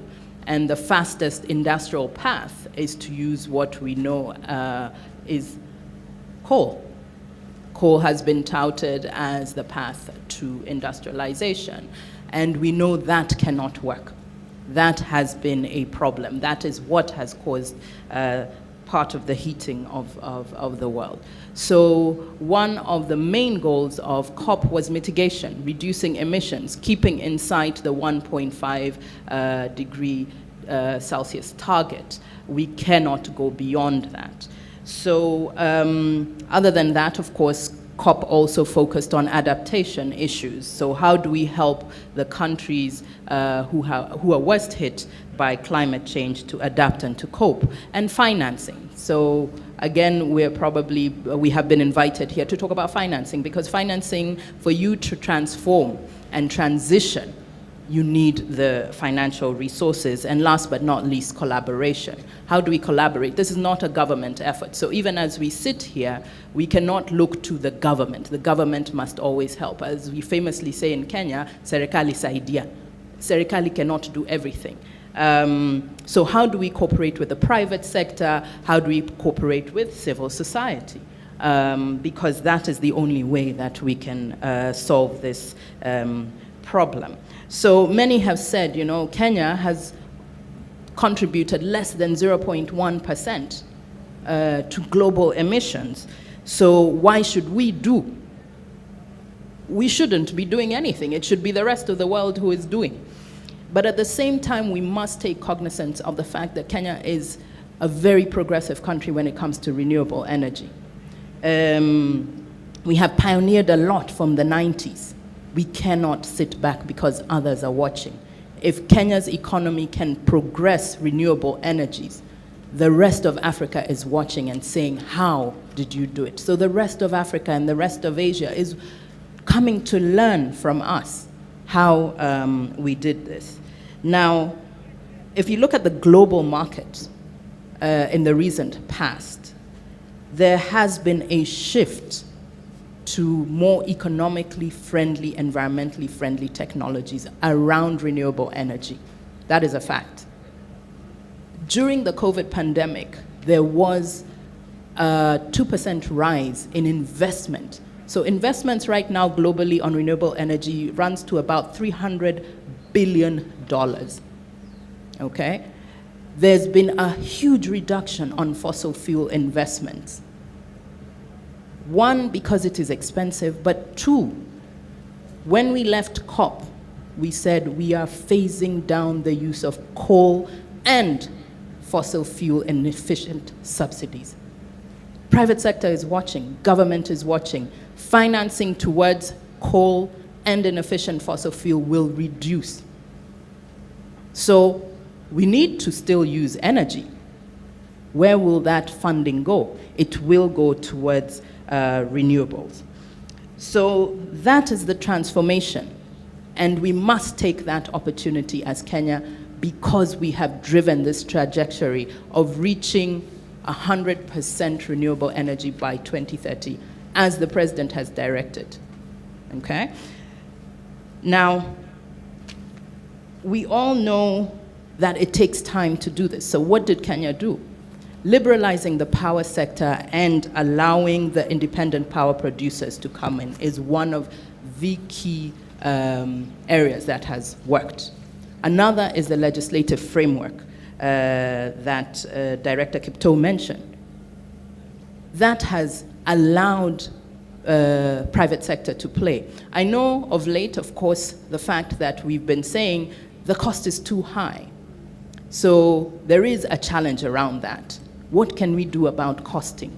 And the regulatory sector has looked at that, and we're moving away from what is known as feed-in tariffs, the FIT, to auction systems. So it's going to be competitive now. You know, private sector cannot come and dictate the price. It's going to be an auction system, so it becomes more competitive. So there's that opportunity to continue to drive renewables in the country. So we must continue to allow the private sector to play, but now in a field that is more competitive through the auction system. So that is a positive policy shift at national level. Another opportunity, of course, is the availability of natural resources. We have been blessed with abundant solar, we have wind, we have the hydro, and of course geothermal. The data that we have seen is that geothermal by 2030 will energize about 5,500 megawatts by 2030, but the potential is immense, 15,000 megawatts just from geothermal alone. When you look at our 2030-2040 plan, the least cost development plan, you know, there's opportunity there to scale up. But the question is there opportunity to utilize? And even as we think of national utilization, we must also think of the region. So we are able to sell off. So again, another revenue earner. we can sell this power to the region as well. So in terms of the argument, there's been an argument, there's been supply, oversupply, and we don't have the demand. The demand will come. We must ensure that we install. Let me move to something else that is important in terms of an opportunity. Let me speak towards the integrated national energy plans. As development partners, we are called in to support, to finance. But we cannot finance that what we don't know. We must align to what the plans of the government are. And those plans are elaborated through the INEP, Integrated National Energy Plans. And I know a lot of development partners have been supporting the Ministry of Energy to do that. But that plan cannot be developed without the county energy plans. So this is where the county comes into play. The county must develop, it's a bottom-up approach. The county must develop county energy plans to be able to then tap into these resources. In terms of clean cooking, because that is something that has come up a lot. The president has also said by 2028, 100% universal access to clean cooking. But the country does not have a strategy. The UK government plus other partners is supporting the Ministry of Energy to develop this roadmap. This roadmap will have, we've done a lot of studies on biomass, so colleagues have talked about all the data. The studies are there, but the roadmap is not there. So we are supporting the development of that roadmap that will also include electric cooking, electrification, because that is another aspect that needs to be brought into play other than just biomass. Lastly, let me just talk about the private sector in terms of engaging at county level. We're all familiar with Lake Turkana, wind power. The Turkana and Marsabit County were critical in that. And also Malindi, the UK government has been supporting a solar plant there that costs about $66 million. That's a 52 megawatt power plant in Malindi. So again, engaging, because that's where it's going to happen. The energy resources at county level. So how do we engage with the county? The challenge, of course, with that is land acquisition. And again, county has to come into play. Land acquisition, challenges from community. Private sector needs that reassurance that when they invest, they will not reach halfway and then they're being kicked out of a county. So without that reassurance, you find that the private sector becomes very hesitant to engage in this. Lastly, in terms of our investments as the UK, we're putting in about $500 million Kenya shillings in the next 3 years, specifically to Baringo, Migori, Tana River, Kitui, Nakuru, Busia, and Kisii counties. Mostly looking around supporting energy plans, county energy plans, but also in terms of electrification, looking at community cooling hubs, for example. How can we improve how we manage our food? So community cooling hubs and also multi-vector grid. How do we work with the technology that is available to enhance that multi-vector grid approach? But let me stop there and happy to take other questions later. Thank you. Thank you very much, Anne, for that talk and also telling us what exactly you're doing in the country, but importantly, putting out two main issues. And one of them is partnership, and I think this is one of the SDG goals in regards to collaborative and cooperation between different players, and really insisting on the private sector to be given a good environment for them to be able to invest. I like the way every time we discuss anything, the land component comes out big. That's quite also a very sensitive area, which I'm sure counties are really battling, especially when acquisition is required for the energy sector. And also importantly, the aspects of the policy, which you've really mentioned that they're there, but we have to really get it out and be able to actualize them.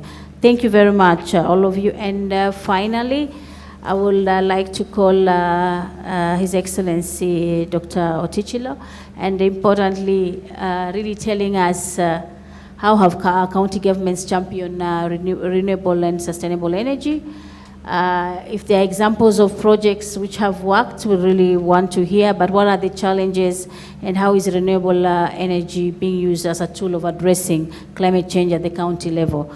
Governor, welcome. Thank you. First, I want to thank you for this opportunity.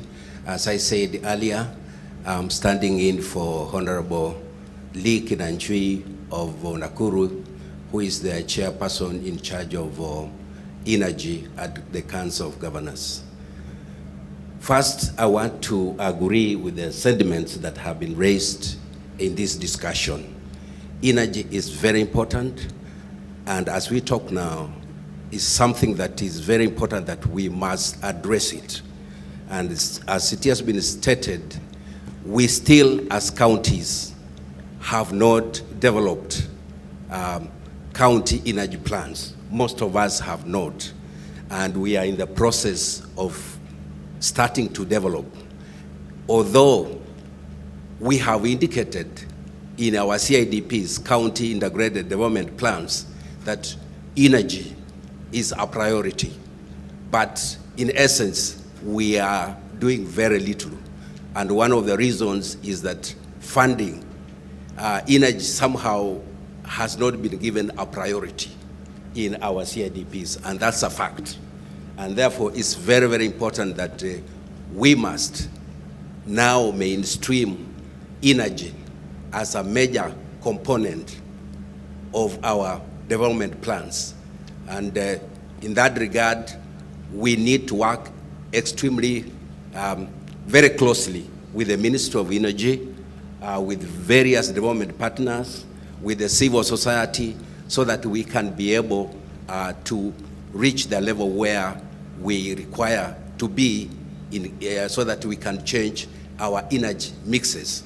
As it has been raised here, most of the energy in the rural areas is biomass, is fuel wood, more than 70%. So as long as we are still depending on fuel wood as our source of energy, we are not going to succeed in our forestation programs.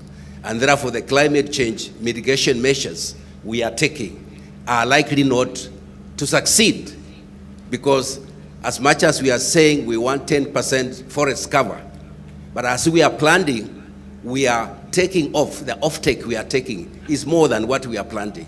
So it's very important that we must find a way to move. And as it has been stated here, there is a need for a paradigm shift in how we use or what source of energy we use, particularly in the rural areas. Because in the rural areas, firewood is the known source of fuel.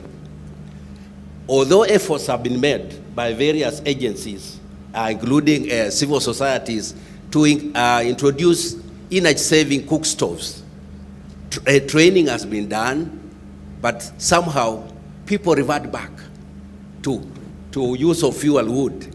So it's something that all of us must take it as a project, that how do we change our people, particularly the rural folks, from moving from use of firewood to use of renewable energy. At the county levels, although we have not taken energy as a major program, but there are many projects that are ongoing in various counties which actually are addressing the issue of renewable energy. In a number of our programs, particularly when it comes to street lighting, we have a number of counties that have now embraced the issue, the practice of installing solar-powered street lighting in many of our small towns and markets. And we have done this using, for example, the program we have the Kenya Urban Support Program, which has been very instrumental in helping counties do lighting of their towns. The challenge we have faced is the quality of the solar energy materials that is supplied. Quite a number of solar lighting materials that are supplied, within just 6 or 7 months, you find that they are no longer lighting. So that's a challenge that we need from the technology point of view and from the Ministry of Energy to be able to come up with standards, set up clear standards on the type of solar equipment that should be acquired at the county level so that we can be able to use. We are also having many counties that are establishing a small solar mini grids, like Garissa, we have Wajir, and many other counties. So solar is having a lot of potential to change, particularly the lighting in the rural areas. But we need a lot of capacity building. For example, we have civil societies that have come up with a very innovative program called, I think they call it Solar M Copper program, where they are able to give soft loans, give solar equipment to households who then pay us every month. And within 6 months, they are able to pay, I think the whole package costs about 6,000 shillings. So that is improving the use of lighting and removing kerosene as a major lighting source. So I believe we need to spend more time in this area so that we can be able to have a paradigm shift in the area of renewable energy. Finally, as counties, we are very optimistic that with the program we launched on the FLOCA program, financing of locally led climate action program, we believe this is a program that's going to be a game changer, because we are taking this program to the county or to the ward level. And we believe at the ward level, one of the components of that program is renewable energy. And we believe at that level, we will be able to build, first of all, the capacity of our local folks. Then from there, they should be able to come up with initiatives that would help us now start mainstreaming solar energy in our normal daily lives as a main source of energy. Thank you. Thank you very much, Your Excellency, for first of all admitting that they still need a lot of investment and a lot of capacity for the counties to really be able to tackle, but also importantly, to really calling for a paradigm shift into this, and that means that we want to hear all the resources, all the planning, all the decisions go towards that, but also mentioning the aspects of the other players in the energy sector who are really making a difference. It doesn't matter how small or how big it is, but they're making a difference, and how we can be able to really upscale the same. So thank you so much also for connecting the FLOCA into this discussion, and I agree with you that indeed it's something which will be done from really grassroots, and I feel that everybody should be on that table to be able to decide what are the best projects to be handled through this process. So thank you very much. Chair, if you allow me, do you want to go for plenary? 1 or 2 questions? We have around 30 minutes to close. Actually, yes. Let's hear from the team that is in this room. But also, just to mention that I'd like to thank the panelists. I think we do have quite a bit that we need to. I've taken a lot of notes, which I'm going to, when I'm recapping, I'm going to exercise my constitutionally given duties of oversight to say what it is that we're going to make sure that the different people sitting here have got to do, because we must be action-oriented. But let me give it back to you so that we can include what they give us as well in our action plan. Thank you. Thank you. Please be smart in your... Do I give you this? Actually, we can give some of ours if you guys are... We can give some of ours. It's okay, Mheshimiwa, let me stand here. I can see only 2 hands up. Actually 3, 4, 5. Okay, I will start... I'm sorry if I'm going to use color of your, there's a printed, yes. There, that will be the first one. Then we have the gentleman in a blue shirt. I'm sorry if I'm colorblind, but I hope that's it. Then we have the one in an orange shirt. We have a lady behind there, so that's the way we go. Then we take another round. Just be very precise to your question. Just go direct to your question. Thank you. Or a comment. Go ahead, please. Thank you. Good morning. My name is Engineer Josephat Misoki from Makueni County, Chief Officer Public Works and Energy. My concern is comes to the HEPRA and the Minister of Energy. One, we need the HEPRA to assist us in the audit, especially on the LPG and oil and solar appliances. We have had very few engagements with HEPRA in terms of trying to regulate energy sector in the counties because they are working as a silo. Two, again, the appliances, as Your Excellency has said, we are having quite low quality, and that's we would like EPRA and the KEBS to work together. Again, in terms of financing, we would wish the COG to work with the Minister of Finance to have like a conditional allocation to every county, enshrined to the budget, so that we have a small way energy projects, energy initiatives being working through the counties again, and also supporting the creation of working energy policies. Thank you. Thank you. Remember, the panelists will be hearing all that, and when they're responding, they will respond to whatever question has been raised. Actually, it's the blue one, the gentleman in blue shirt. I really apologize by using that type of description. It's fine. Good morning. My name is Kennedy Omutanyi. I work for Africa Mini Grid Developers Association, AMDA.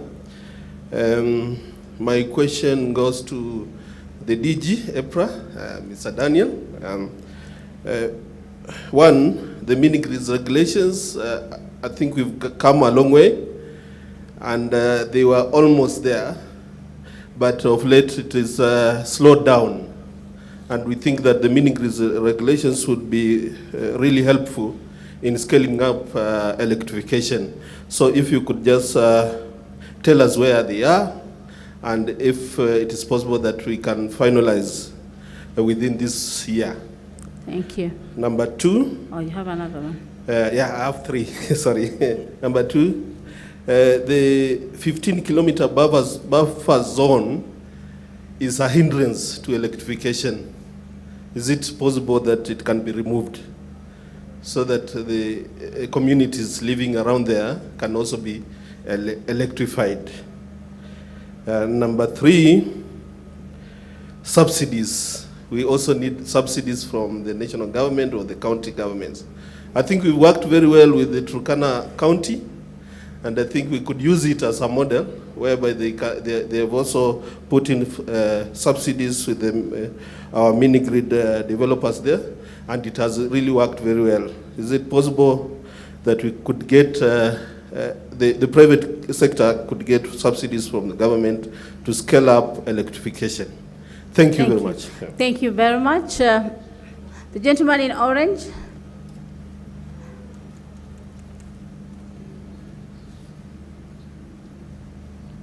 Thank you very much, panelists. Good morning. My name is Albert Ouma, Technical Director in Pro Consulting. I have a couple of questions. The first one will go to the Director General, EPRA. I think we are impressed with the approach you're taking in developing regulations to, streamline the sector. But as you rightly stated that the challenge still is there in terms of how you coordinate with the county governments. You rightly put it through the Energy Act of 2019 that regulation is a shared function between the national and county governments. So I think there's a challenge in unlocking that cooperation to ensure that, because EPRA do not have capacity sometimes to enforce some of these regulations, and I think counties will play a critical role in ensuring that the public is aware of the role of such regulations. So probably you could tell us where the challenge is in terms of involving the counties. The second question is on the is touching on the National Energy Efficiency and Conservation Strategy 2020. I think you have a target of reducing the energy intensity by 2.8% per year. And that, of course, is a responsibility that goes to every citizen in terms of how much energy they consume. So I think they have a responsibility to ensure, even in terms of the appliances they buy, the lighting bulbs in the fridges and the rest, that they are aware that energy performance or energy efficiency is something they need to take into consideration to ensure that they don't just look at the cost, because how much unit of energy they consume, there's an equivalent of CO2e emissions, or the greenhouse gas emissions. Okay. Of course, to the Council of Governors, I've been walking around this compound, and I'm seeing a lot of diesel generators, powering the activities for this conference. I think you need to be aware that for every liter of diesel that those generators are consuming, there's an equivalent of 10 kilograms of CO2e emissions. So, of course, the theme of this conference is on climate change, and we need to, take into consideration even the suppliers, the service providers here, to ensure that they incorporate clean energy supply as part of, the requirements to be given those tenders or the services. Thank you. So, yeah. Then lastly, of course, to the Engineers Board of Kenya. I think what plans do you have in incorporating green building codes? Apart from just looking at the buildings collapsing, I think we need to look at also incorporating green building codes. The new buildings that are coming up, apart from their structural integrity, there also needs to be the fact that the appliances and the equipment installed in such buildings, meet certain minimum energy performance standards. So what are you doing about that? Thank you very much. Thank you very much, and thank you for the observation you've just made. And I think, yes, that is on a normal way to say we need to walk the talk. There was a lady in black behind there who was before you. Please allow her to. Thank you. Thank you and good morning. Thank you to the panelists for your presentation. My name is Salome Ndanya from the Kenya Mission to UNEP, and my question is directed to the Honorable Governor. Cooking with 3 stones is linked to culture and the gendered expectation of women to cook and feed families. How do we move from this, taking into account that firewood is readily available and does not require extra spending, especially in cooking foods like githeri? So are there county-specific plans for this sensitization so that we have this effective shift? Thank you. Thank you very much. If you allow me, let me just take the remaining ones. This will be the last bunch, then we all react to. Okay, there's a lady here in a white, yes. In a white, then who are the, yes, there's a gentleman there. I'm sorry, I can't see faces, I can only see the, yes. And then finally, the one standing. But let the lady, because she has the mic, do it. Thanks. All right. Thank you so much, presenters. My name is Nancy Molo. I'm from the FLOCA program, the gender specialist. And I'm glad that Dr. Tuchilo has recognized FLOCA as one of the programs who's going to deal with the renewable energy at the county level.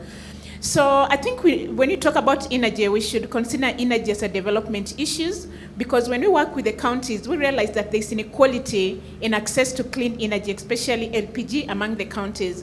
And one of the questions someone asked, if you think of a middle-class woman, for example, in Nairobi, which is the same like another woman living in London, they have, for example, 10 options of cooking. They'll have the cooker, they'll have the gas, they have a sandwich maker, they have got a rice cooker.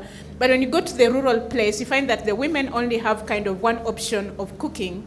And another thing we have to consider is that this is a cultural issue, whereby someone says that food cooked on a jiko tastes much better. But under UNDP, we looked at all the CIDPs in all this country and how they've mainstreamed energy and what are they having in place for moving to cleaner energy. And still there remains a gap. And after doing all that research, you ask, so what? How can we choose? So my question goes to the panelists and, for example, the UN organizations. How can we pick few counties and work with them to ensure that they have actions to moving to cleaner energy? Thank you. Thank you very much for your question.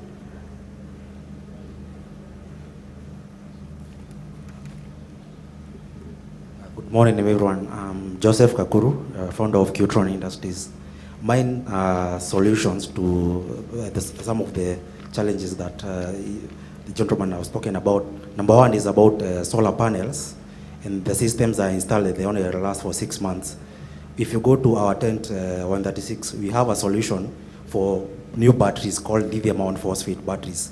These batteries last for 20 years, and we have actually converted an electric bike from it used to be a 400cc bike. I've done the conversion, and currently I only use 100 shillings and I cover 300 kilometers with that bike. And in my home, I've done 200 watt solar, and the battery is able to deliver power. So I have an 80% efficiency. So mine is more of a solution. Thank you.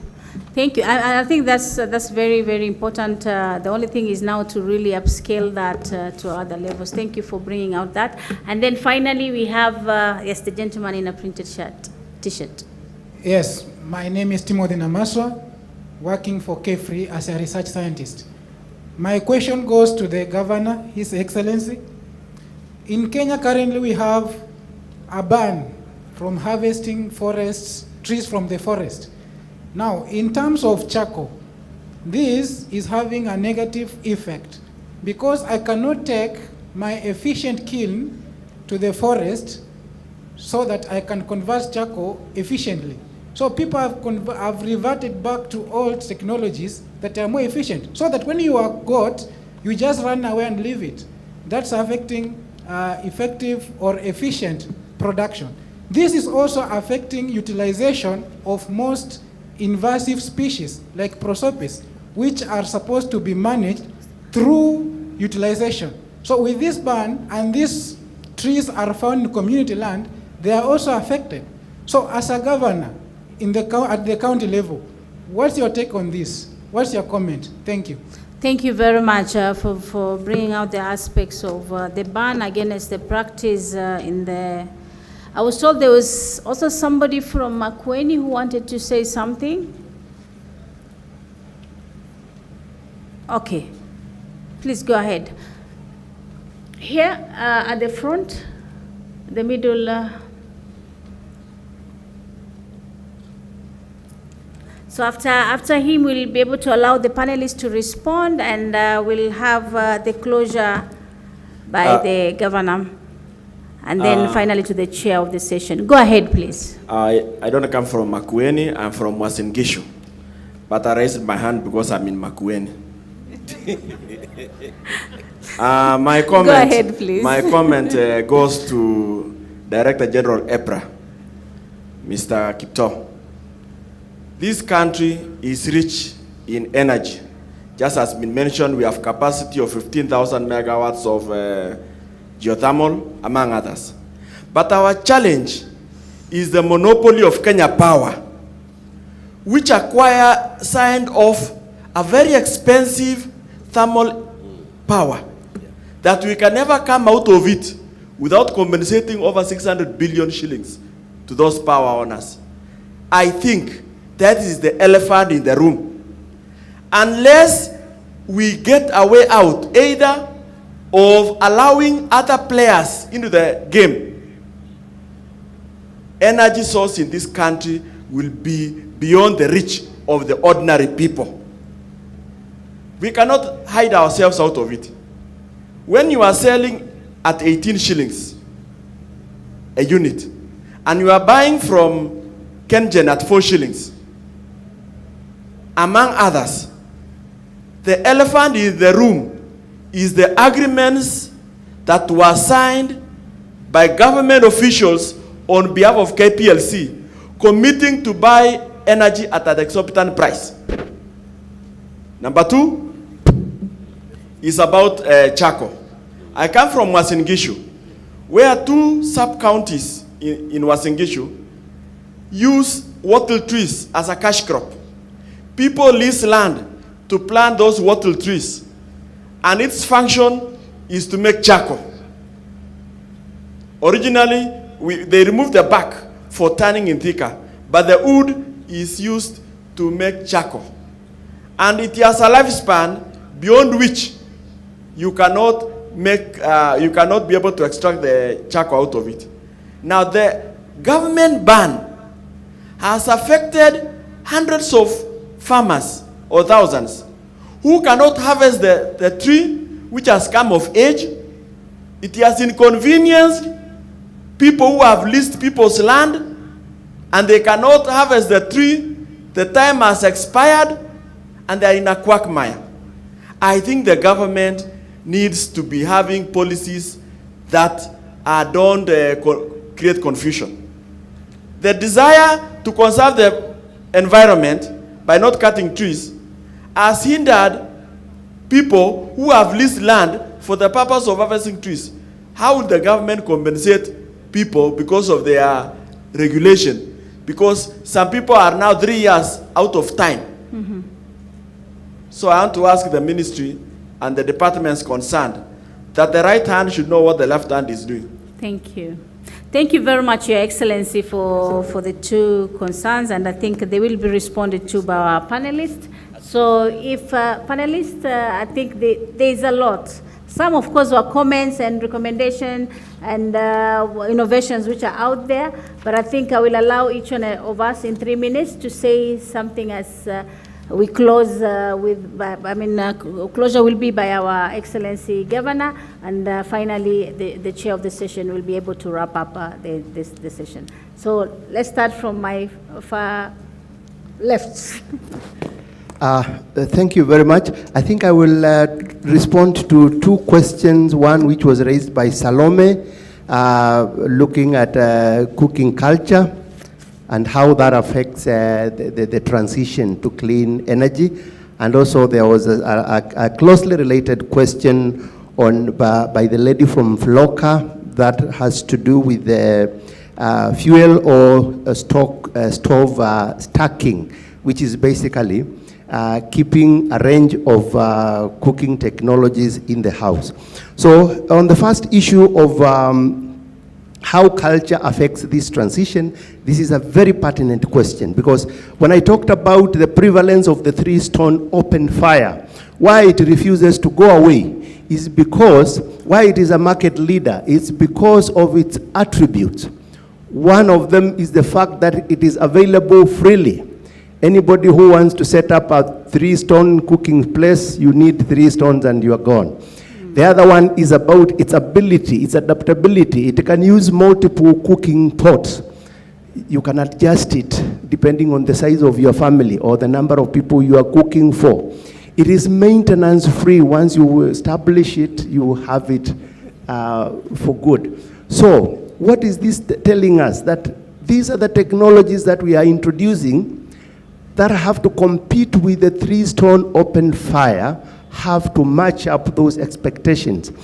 I always tell people that cooking is very complicated, and people will not transition just because you have brought a cooking technology and tell them this is good. It has to address some of those needs, especially around convenience. And that's why I think a lot of research is happening. We've seen in the last 10 years a lot of innovations, responsiveness coming into the market in terms of cooking technologies and cooking fuels that try to respond to the needs of the user. And so that is one way in which we can be able to address the cultural issues around cooking.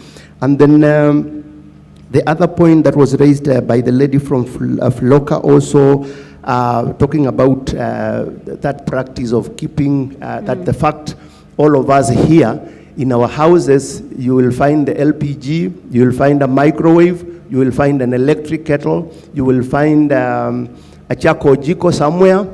You know, that is stacking. And even our rural folks will do the same. They will keep multiple range of technologies. And so, again, how does that impact the transition process? And how can we help counties to move to clean energy? And I think she also asked whether we can have a few model counties. And let me say that from where I am sitting, I say that I'm working on a project, an energy planning project based in the Ministry of Energy. And we've already selected a number of counties that we are going to be working with in the next 1 year to develop bankable and implementable county energy plans. And within that process, we want to mainstream clean cooking. Make sure that we are able to analyze the situation if it is in Makueni, look at what are the needs, look at different user segments, because people are not the same. The needs of the urban population is different from that of the rural population. Institutions are also in there, big consumers of energy. And we want to come up with a plan that will address those multiple energy needs and ensure that it is not just a plan, but a plan that is implementable in the sense that the county government is part and parcel of the process. Private sector is also, because where will the investment come from? Some of it will come from public funds. Private sector will also come in. We make sure that these resources are directed to the right technologies and the right priorities are made, because then that is how we will be able to get these millions that we need to transition to cleaner fuels or to cleaner cooking technologies. Thank you. Thank you very much, Mr. Kitala. Mr. Nirav? Thank you, everyone, and thank you to all the panelists for the wonderful discussions. Some of the things that I would like to highlight as a private mini-grid player is the financing challenges that we face, the local understanding of the understanding from the local financiers and the local foundations in regarding to mini-grids and the challenges. You know, we are one of the only, or I would say the few 100% Kenyan-owned mini-grid players, and access to capital and access to finance, which other mini-grid players, from international, the amounts that they get and the loan interest that they get compared to us, it's a huge, huge difference. One of the other things I would like to state is the tariff. As a private mini-grid operator, we believe in a cost-reflective tariff because we are going out there completely off-grid to power these communities. Now, what is happening is between the national government and the private sector, we have various programs, such as the World Bank has the Kenya Off-Grid Solar Access Program, where they're developing mini-grids. So there's a mini-grid A here and mini-grid B being mine. I charge, 0.65 USD per kilowatt hour, which is an approved rate by EPRA. And 2 years later, we have a program where, REREC or Kenya Power come in and set up a mini-grid about 10 kilometers away from me, charging the national rate.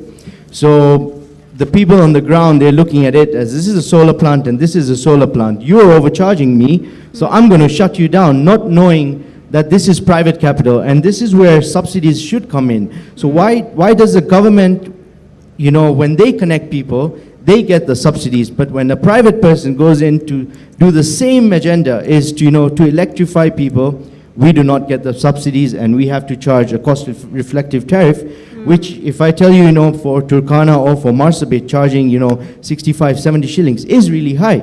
And, as Kennedy said, Turkana County did sign an MOU with us to bring it down to charge a national tariff, but unfortunately, till to date, none of the funds have been received, and we are still charging the rate which EPRA has given us. Thank you. Thank you very much, Mr. Rav. Actually, you're putting in a different talk here in terms of the level playing field for all the players, and I think this is something needs really to be looked in. And I'm glad we're expecting from Kipto something a little bit of a way forward in that regard. Ms. Anne, Just very quickly, in the interest of time, and I know Kipto has a lot of questions to answer, so just to pick up on what a colleague mentioned in terms of e-mobility, that is actually the next big thing that you will be seeing in Kenya. M-Pesa was the breakthrough in terms of financing. E-mobility is the next big thing, so there will be a lot of financing that is going to come into that sector, but also technology, as was mentioned, and standards, because we are going to call for, or rather the Kenyan government is looking for manufacturing here in Kenya on e-bus. You've seen it here. Opibus is one of them. They just got about $7 million to manufacture in Kenya. So it's going to be buy Kenya, build Kenya, but with international standards. And of course, the financing around buying those motorcycles, because technology, as we know, when it comes in, it can be expensive. So what kind of financing to allow the common mwananchi to buy these facilities is being looked at? Thank you. Thank you. Thank you very much. That's a good opportunity for us. Bwana Kipto. Thank you. I think quite a number of questions. I think I'll start with the first one, which is really the role between the national government and the county government when it comes to matters regulation. The gentleman from this county actually has raised the question. As I said earlier on, the journey we've walked between 2010 and 2019 in developing the law, we did have a law in 2019. We're actually in the course of developing regulations. The policy function still remains, in terms of energy policy, still remains with the national government. But then regulation is a shared function. So what we're doing now is actually coming up with the building blocks, developing the regulations, so that then we have a uniform standard across the country. When we go to the counties, we then are regulating based on one policy. So that then we don't have a scenario where we have one county regulating the sector differently from the next. We actually piloted regulation working collaboratively with the county, with Kisumu County government, and we've actually piloted that. So we're in the course of developing the regulations. Once we develop the regulations, then we'll be able to speak to the governors and be able to bring them together, so that then we can then have a collaborative approach in terms of regulation and roll out regulation closer to the people through the counties, as opposed to just leaving it in Nairobi with us at EPRA. And I think with that also is the context of actually capacity building. There's an issue of resources, both financial resources and human resources, and the skills gap. The UK government actually has just mentioned that they're actually doing quite a bit in terms of upskilling the county staff to be able then to prepare these energy plans and also be able to regulate effectively. I think the second question was a concern particularly around quality of appliances. In terms of solar PV, and you have a lot of issues with counterfeit. I just want to mention to everyone that we're actually adopting a multi-agency approach. We are working with the Anti-Counterfeit Authority and KEBS. We've also relooked at the regulation. This is the solar PV regulation, where we will require for importers, anybody importing solar PV systems into the country, we must be licensed by EPRA. So then we have a chain of custody and control, so that then we're able then to identify and isolate those who are bringing substandard equipment into the country. So that's another initiative that we've been able to bring together. I think one of the questions also is how do we work with counties to increase LPG? And I think in this conversation on the transition, and we hear a lot about charcoal and firewood, and I've heard DG Chemno speak about it. I think the commitment that the world is making, because as has been said by one of the speakers, this is an issue about humanity. And it's not an issue of they did, so we should do. And the opportunity here is the governments, both national and county governments, working together to be able to offer an alternative in this transition. And I think that also will talk to the issue of resources. We need to pull a lot of resources, and I think there's a lot of commitment in COP in Glasgow a couple of weeks. There are a couple of $1 trillion that have been committed. I think what we'll be thinking about, both at national and county level, is how do we get access to these funds, so that then we're able to compensate, as DG Chemno has raised. How do we ensure that those who've invested in charcoal, in firewood, we're in a school today, you have a lot of wood fuel boilers for cooking, and I'm sure in the dining hall, if you walk here, you will find that they're cooking using wood fuel. But how do you then substitute fuels? That's a function of investment. There's a capex that needs to go into it. So I think the conversation to be, how do we tap into these resources that have been committed to by the global north, to be able then to one, compensate and be able then to transit people. And I think that's really the conversation we should be having. I think there's a good story, particularly from an LPG standpoint. I know one of the speakers who spoke from the plenary spoke about LPG. I think there's a very good story here.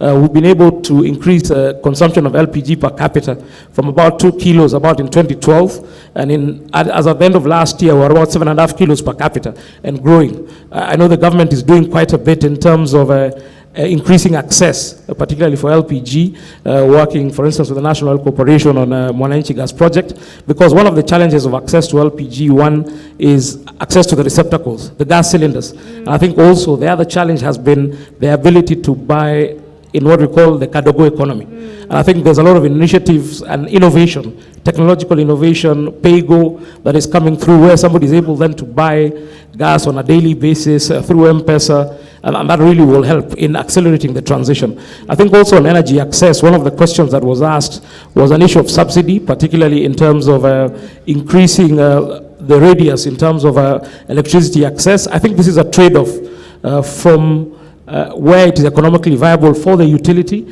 and also where the government is subsidizing. And I think NAL has raised this issue in terms of cross subsidies. But I think in terms of cross subsidies from a regulatory standpoint, just to segue into the discussion on tariff, and I think this is a really emotive issue. We all pay our power bills, including myself. One of the big challenges has been the cost of power, but I think this is a function which has been creeping over time. But I think this is one of the areas where the president has been seized of the matter. He actually spoke about it during Mashujaa Day. We are actually working quite hard to try and relook at the tariff. There is also an implementation committee working with the utility KPLC to try and see whether there are opportunities to actually relook at these contracts. But I think also we need to look at this within the context of when these projects are contracted and the price differential between when they were contracted and where we are today. Just to give an example, if you look at renewable energy technologies, solar PV, wind, those have been on the decline. But also in terms of structure, in terms of financing, the cost of financing then and now. And I think this has been raised by now, so that then we are comparing apples for apples. And I think that's one of the big areas. But I really just want to commit, as a regulator, we're really looking into this, working with the Ministry of Energy to try and see how best we are able then to alleviate one of the big challenges. These are global challenge. Energy prices, post-COVID, you've seen that the market has really rebalanced quite quickly. You can see the big challenge and all of the pressures that we are seeing in terms of petroleum prices at the pump. We're also seeing power prices, but I think this is a global challenge. But I think we are working quite hard to try and cushion consumers and stabilize consumers from these adverse effects. I think on the matter of renegotiation, I think the CS of Energy had pronounced herself. They're actually in conversation working with the commercial counterpart, which is KPLC, to work with IPPs and see where there can be a win-win approach in terms of trying to alleviate the current problem we're having in terms of high power bills, but also ensure that we also respect sanctity of contract and be able to attract investment going forward. Thank you. Thank you very much. At least there's some green at the end of the tunnel. You've really given us probably not really direct responses to the questions raised and the comments and the concerns, but most importantly, there's something being worked on. Thank you so much for that. Engineer. Thank you so much. And I'd like to start by really appreciating the launch of the FLOCA program. I think it is going to be a game changer for us. And we, as the Engineers Board of Kenya, are going to work, we work in a very collaborative way because we want to provide the necessary local expertise required to drive all these mitigation plans, adaptation plans, and also helping to prepare the proposals for financing. And also on regulation, we are going to work very, very closely with the Kenya Bureau of Standards and IPRA and everybody who would then bring a bit of, yes, I think there are a lot of gaps that have been already touched on by the DG for IPRA, so I'll not touch on that. My specific question was by Albert on what plans we have to have green building codes. Thank you very much for that question. Actually, in the interest of time, I didn't cover, but we are looking at energy, not just at the supply distribution. We are looking at how do we actually do our day-to-day living. Transportation, we need to green it, so we want to look back, and that's why I said we want to have in January, we are calling for an engineering Partnerships Convention. We have it annually as Engineers Board of Kenya. We look at regulatory aspects that need to be aligned with the practice of engineering. So we're going to have this. We have, and invite all our engineers to look at their practice notes, the manuals that we have, so that indeed we have issues of green building codes. If we need to align, we will do it. And I know there is need to align. For instance, like you said, even on the appliances that we're using. We have, I think at the moment, the building code has been reviewed and is in Parliament. I think there is need now to go back and look at what else does it need to, so that it comes through the lens of now clean energy and climate action, I think, in the overall. I think I didn't touch on circular economy, but I think we would get a lot from the expertise that we have. And finally, why I keep saying I'm so excited about the FLOCA program is that it says locally led, and I want to emphasize on that.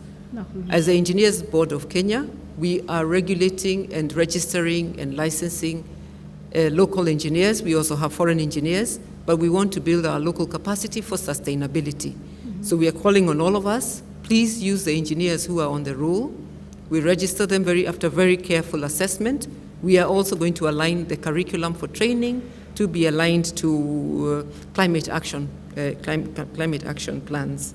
So we are very big on the capacity building, and we will be looking to partner with the county governments to assist them as they build their technical expertise going forward. I would like to leave it at that, but thank you all. Thank you very much, Engineer. Godfrey, because I can manage you, take 1 minute, please. Because I have my mentor and my boss after you. That's why I cannot manage much. 1 minute, exactly what I need. Number one, just to emphasize on the need for policies and plans. At the national level, they're there, but at the county level, they are not yet there. And as Governor said, that's the next focus. Some of the plans, the county spatial plans, have not been adopted by most of the counties. Only 3, maybe 4 counties have county spatial plans in place. The county of Lamu, the county of Makueni, Kericho, and Baringo.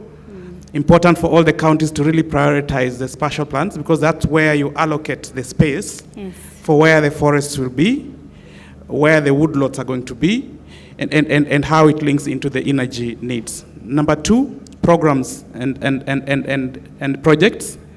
Every county has a different context. Some, like Baringo, have a lot of prosopis, which is becoming a major problem. It can immediately fit into the policy to convert that into a renewable energy biomass need. Some counties have a lot more forestry, are doing very well at above 30%. It's possible for them to have sustainable biomass, but those that are very low, at 0.4 to less than 7%, important to rededicate a bit of efforts on that. Finally, the issue of transition, financing.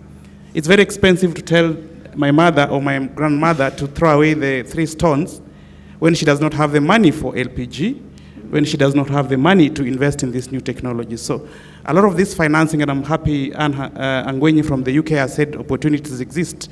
Let's see how we can finance this transition. And I think if we do that, then perhaps we'll be on our way to dealing with this renewable issue in a very sustainable way. Thank you very much, moderator. Thank you very much. And finally, before I hand over to the chair, Governor, take the... And there's a lot of questions actually to you. Thank you. I'll be very brief. It's clear from the discussion and the ideas that have come to us is that we need a national conversation on this matter, because it's quite complex, it's very emotive, and therefore, as a country, we need to sit down, not here in Makueni, but the Ministry of Energy must mobilize us. We sit together and find a way forward. Because the issue of wood fuel or biomass energy as the main source of energy in this country is something that we must address. And therefore, is something that we cannot complete or get a solution here. The last issue I want to address is the issue of ban on forest logging. I think as county government or council of governors, we have addressed ourselves on this matter. And I think we released a statement some times back in early July where we said that we feel very strongly that as a renewable resource, we must continue to use it, but in a sustainable manner. I agree with my colleague from Washington Gishu. Yes, we have a lot of forests and woodlots that were grown purely for commercial purposes. And because of the ban, there is a lot of loss. And as a result of not us lifting the ban, we are losing a lot of wood fuel and a lot of forest products.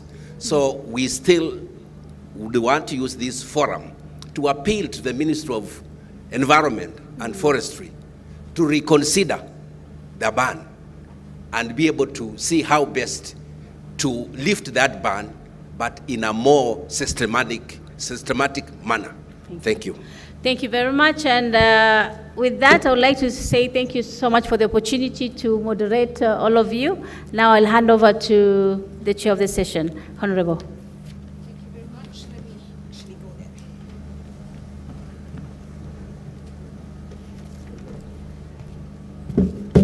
Thank you, Uzna. Thank you, everybody. As I said, I took a lot of notes. So let me use this podium to just refer to them. Good. Panelists, I'd like to thank you very much. But as I was taking my notes, I noted gaps in financing, gaps in the capacities for us to actually transition or to actually implement some of the actions we need to do. We also noted disjointed planning where integrated planning is required.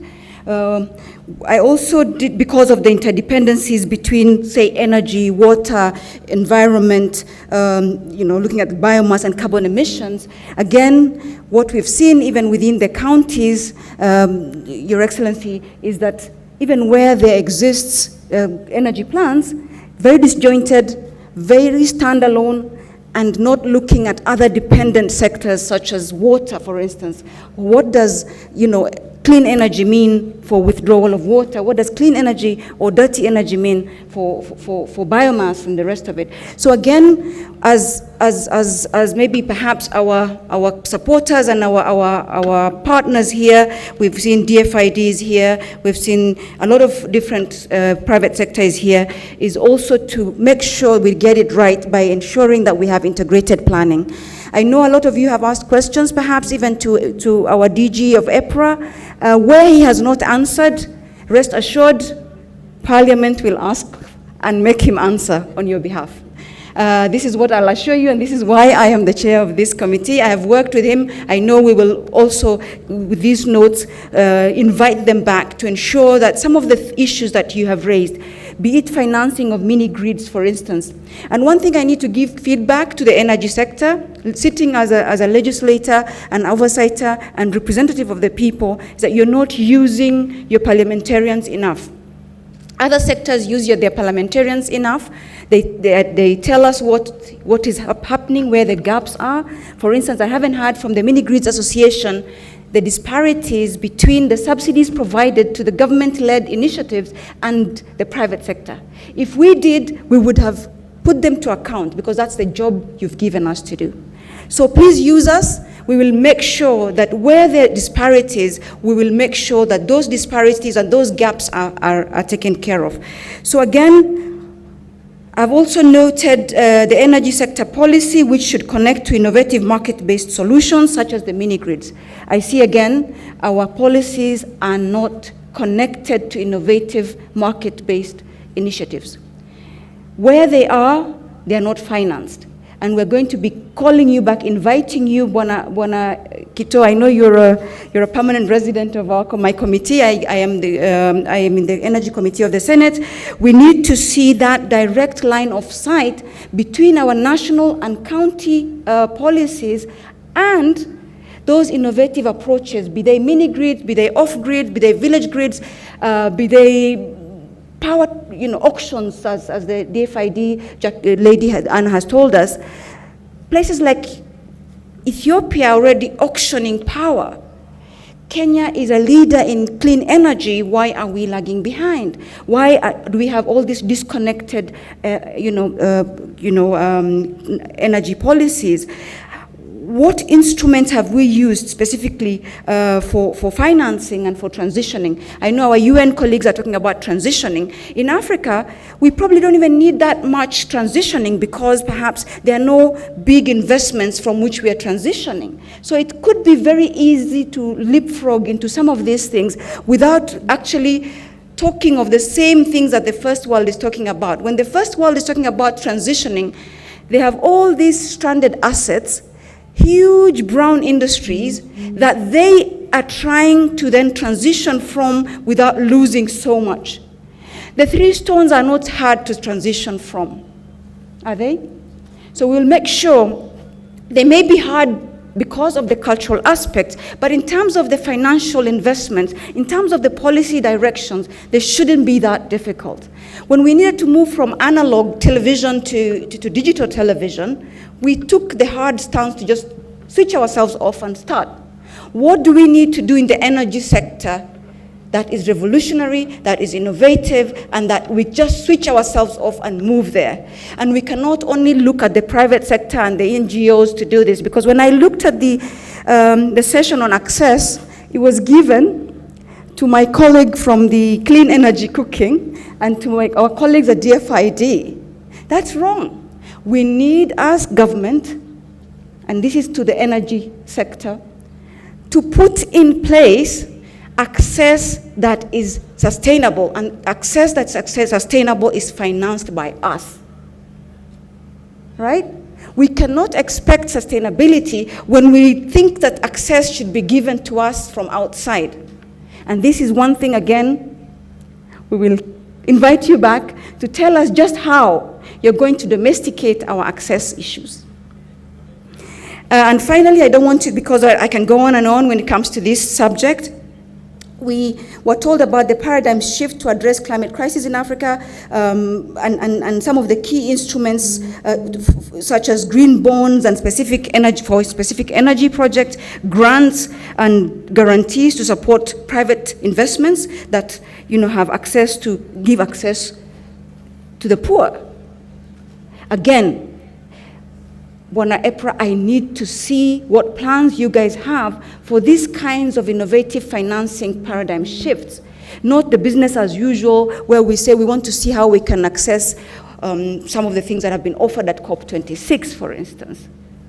How are we facilitating the private sector to finance some of these innovative things that we are doing? So again, these are the things we will be holding you accountable for, and I encourage us to really look at some of the synergies and conflicts in the energy development, especially when it comes to the CIPDs, Bwana Otichilo. We need to start looking 360, because there's independencies, and we're seeing things are looking at clean energy, and then they're not looking at other aspects that then we just go around in circles, and that's where then perhaps our engineers boards come in to help us look at the science of things.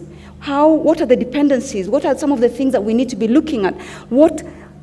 We need to look at things holistically, and therefore, I know there's some things that we haven't answered in terms of the buffer zones, but those regulations will come to Parliament. So from our colleague from Wasingishu, we will, and those that asked about the regulations, worry not. We will make sure that we go through these regulations. Again, lucky for me, I sit on the Committee of Delegated Legislation where all the regulations come. You've alerted us, but please alert us again. A few months ago, the country had slapped taxation on renewables, on solar specifically. You guys didn't come to us. We stumbled on it, and sometimes as legislators we're running around. We're encouraging you and inviting you to alert us to these kinds of things that take us back, be it taxation that should not be put on clean energy, or be it certain other barriers that have been mentioned by yourselves, alert us, and we will definitely, on your behalf, that's exactly the job you gave us as legislators. With regards to the energy intensity reduction and the issue around monopolies of KPLC, these are issues we're also asking. Again, we'll continue to ask on your behalf, but I would like to assure you that we, as energy committees, both at the National Assembly and the Senate, will be looking at these regulations, will be asking these questions, because not everything can be answered in a conference such as this. We need to delve deeper into some of these issues, for which I have taken substantial amount of notes. So with those few remarks, and I know there's some stuff that I'm forgetting, but we will definitely, as I said, I've invited you guys.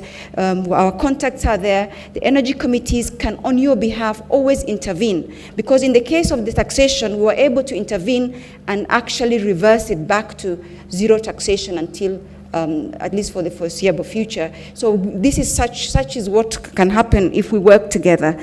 And then congratulations for the FLOCA program. Again, the FLOCA program is one deserving of these kinds of guarantees, one deserving of these kinds of support and subsidies. So again, we will be watching to see if an innovative program comes. Are we then putting our money, where our mouths are? Are we just on paper, or are we actioning? Because the time for action is now. We cannot continue to just speak and dialogue.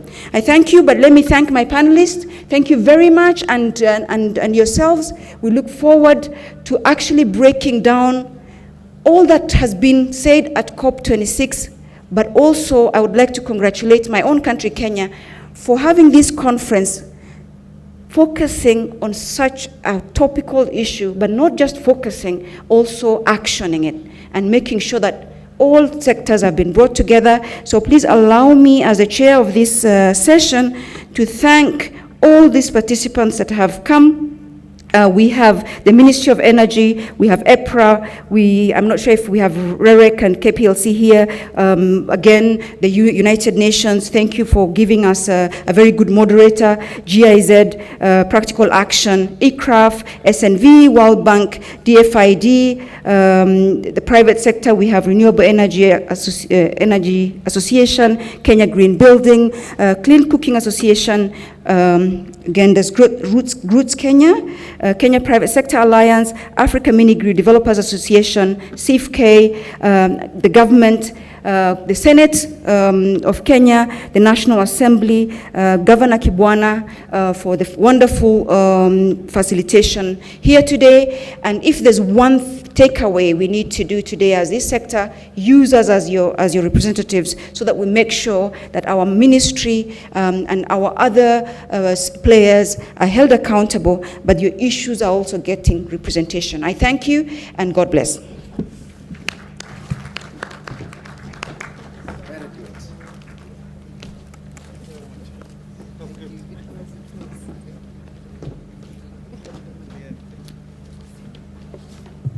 Thank you. Thank you very much, the panelists. Please, another round of applause as they leave they exit the stage. We thank you very much, Honorable Senator Abshiro Halake, for the excellent leadership of this session, and of course for all the panelists for taking us through a very interesting breakaway session. So I want to welcome all of you back. I hope the other breakaway sessions, all the 4 sessions should be with us here. And maybe for those who are a bit late, they'll find us on the way because of time. Remember, we still have some 2 main sessions to conclude. So we have the sub-theme 5, and then move on to the closing ceremony. And time is not with us. So we will smoothly transition to the next session. Before we move in, if you look at the screens, there is something that has been projected, and that is the Devolution Conference 2021 evaluation form. Delegates, kindly follow that link on your phone, and you'll find the questions to answer in terms of evaluating the content of the conference and pointing out areas of improvement for future conferences. So kindly note the link up here. If you follow that link, the link address is given. I hope it's very clear. Please go to that and evaluate the conference and provide us the feedback that will help us to improve future forums. So without much ado, I'd like us now to transition on to the next sub-theme, which is held here by all of us, sub-theme 5. This is effective waste management in climate action from policy to community level. And the objective is to examine avenues through which community involvement in management of waste can contribute to climate change mitigation and livelihood enhancement. To lead us through this, we'll have Dr. Isaac Kalua Green. Dr. Isaac Kalua Green is the founder of the Green Africa Foundation, and with a lot of experience in this area. Dr. Green is an environmentalist and entrepreneur, a strategist on matters of natural capital, and a columnist on vast areas including entrepreneurship and rural development. Dr. Green is a founder and chairperson of the Green Africa Foundation, as I mentioned, and was also the founder chairperson of the Kenya Water Towers Agency, a state corporation that has been and served the full term of 6 years.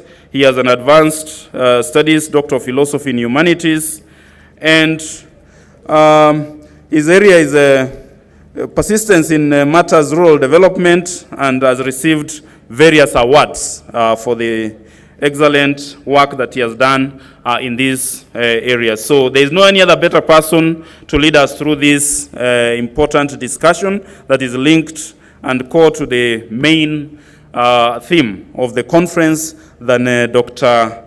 Isaac Kalua Green. So it's my pleasure now to request Dr. Green, if you are in the main plenum, kindly please approach the podium and proceed to invite our panelists for the next sub-theme session discussions. Karibu sana, Dr. Green.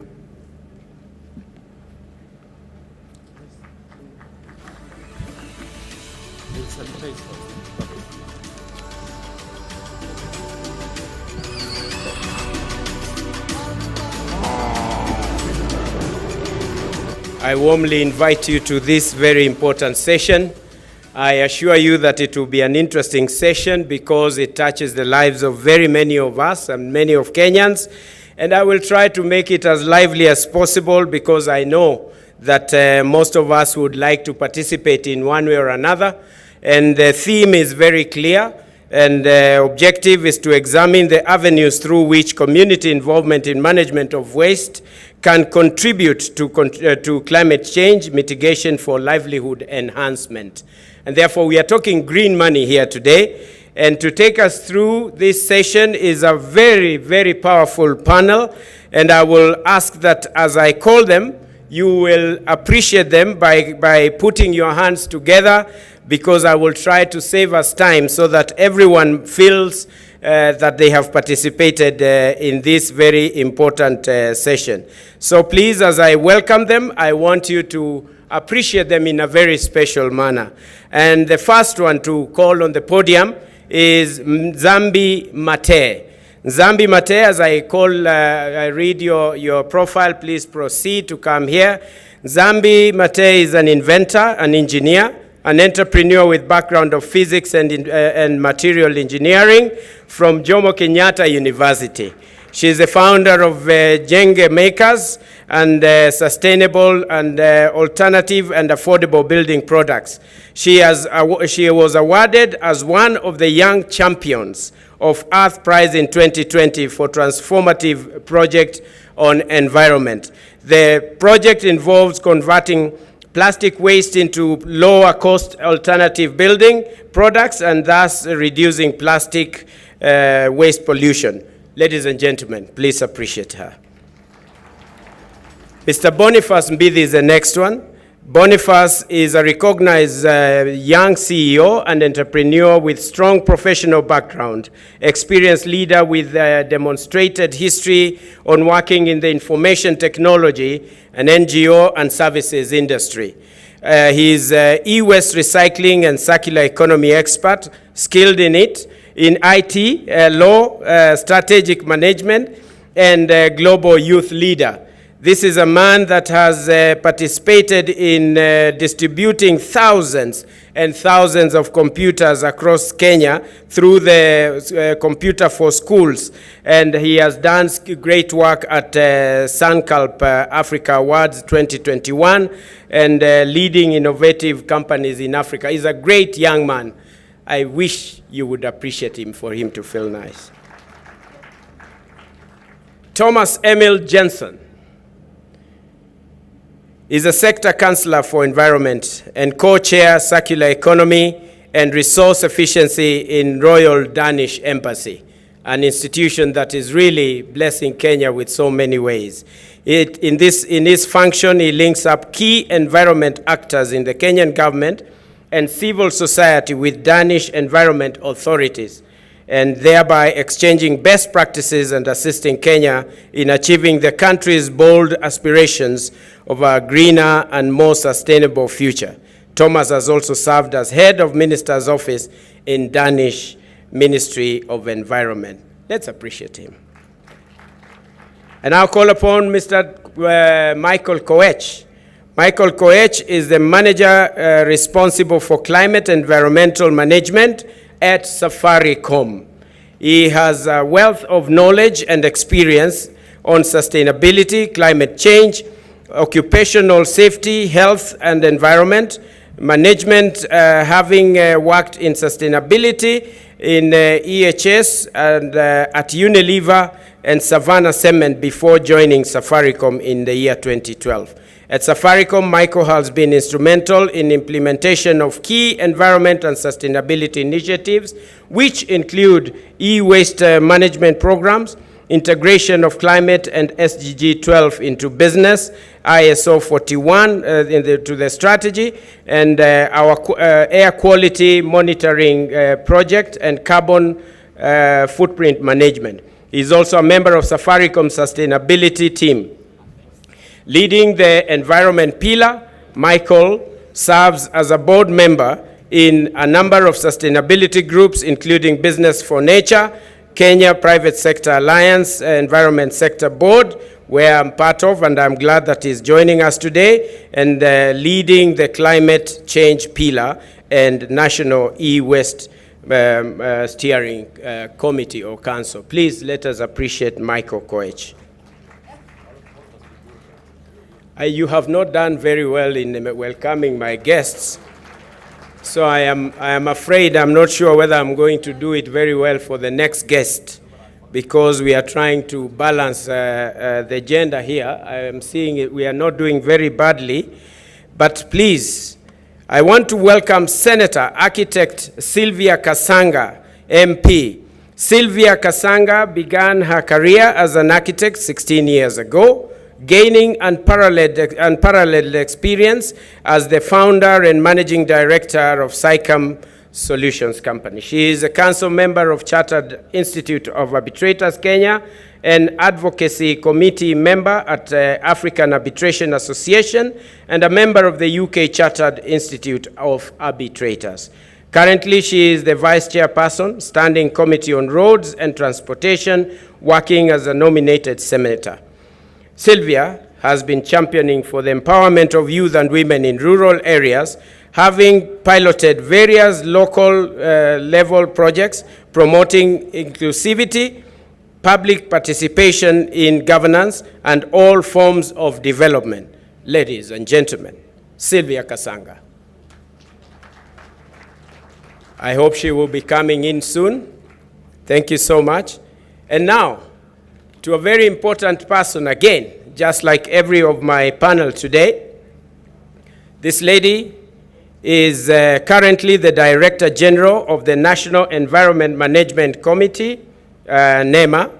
She has worked with the NEMA for the last 17 years, and holds MSc in Environment Science from Kenyatta University and currently a PhD scholar in climate change and sustainability. She is an alumni of the prestigious International Leadership Program in Water Resources Management. I am talking about a great lady, Mamo B. Mamo, the Director General, National Environment Management Authority. She is a believer. Bwana Mamo is a believer. Sorry for mistaking the gender. He is a believer in sustainability and sustainable development, and contributed immensely to the implementation of plastic in this country. Ladies and gentlemen, please let us invite Bwana Mamo to join us, and so that we can move on. Thank you very much. My brother, thank you so much. Sorry for the mistake on gender. You've always done it well, like you do it for the lady. By the way, she believes in ladies and what we are supposed to be doing. Ladies and gentlemen, I will now call upon, I am informed and very well informed that there is a very honest and sincere apology from Senator Kasanga, and therefore we will proceed in her absence because she has requested for the same. I will now call upon a person that I regard him a friend, a person who has done quite a lot in this country, the champion of matters of climate change. He has walked the way. He has practically done it in his county. I pray that his people know this and appreciate what he has done to this country, that we have a Climate Change Act, which is unprecedented in most parts of the world. This man holds a Doctor of Philosophy in Natural Resources, Mapping and Assessment from University of Wageningen International Institute for Earth Observation and Geoinformation in the Netherlands.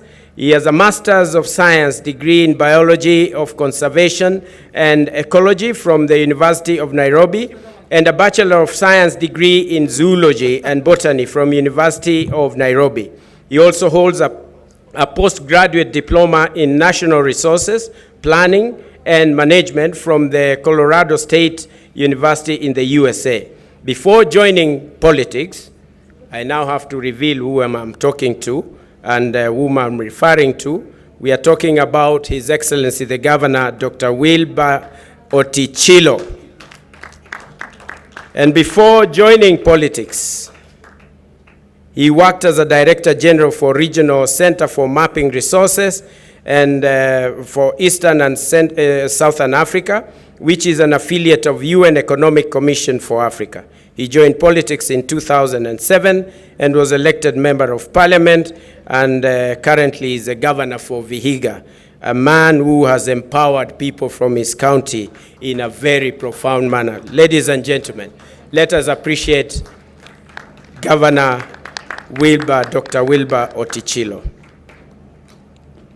And I want you to put your hands together for the great panel that is in front of us.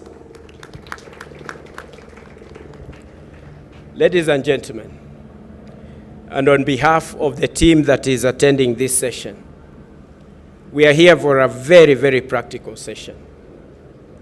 Matters of e-waste have been discussed in different ways and formats, but the thing that keeps changing and has never been pinpointed is the practical approach that we need to deal with.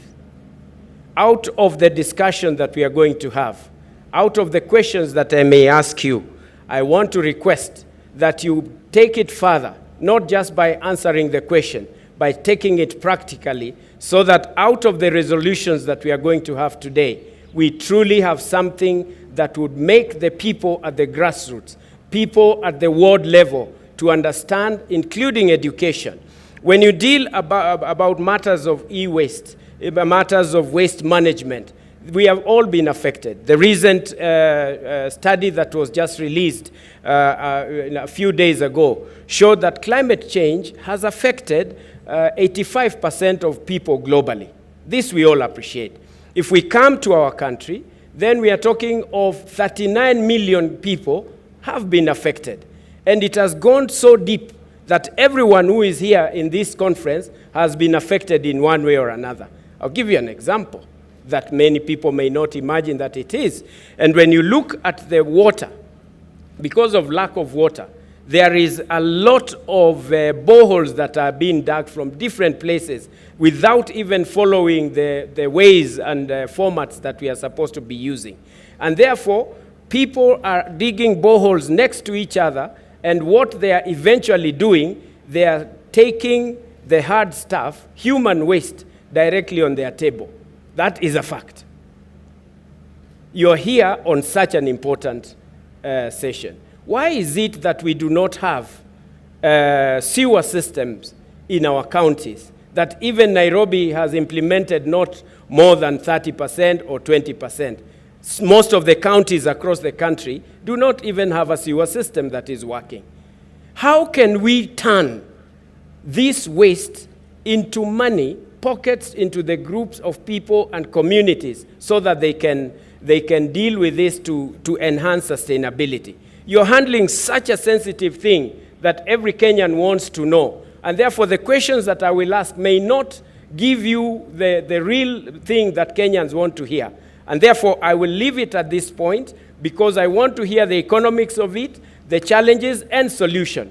And I expect out of the questions that you answer, please bring out the challenge and give the solution, practical solution. Not the ones that everyone just know in the book when you Google. We want to get the actual solution. And at the end of that, I will give my plenary an opportunity to answer or to ask questions and an approach that is practical. That is what we want to hear from you. And we believe in you, and we love you. And look at these panelists. They believe in you. Can you show them that you believe in them by putting your hands together? So I will start off with you, Governor Otichilo.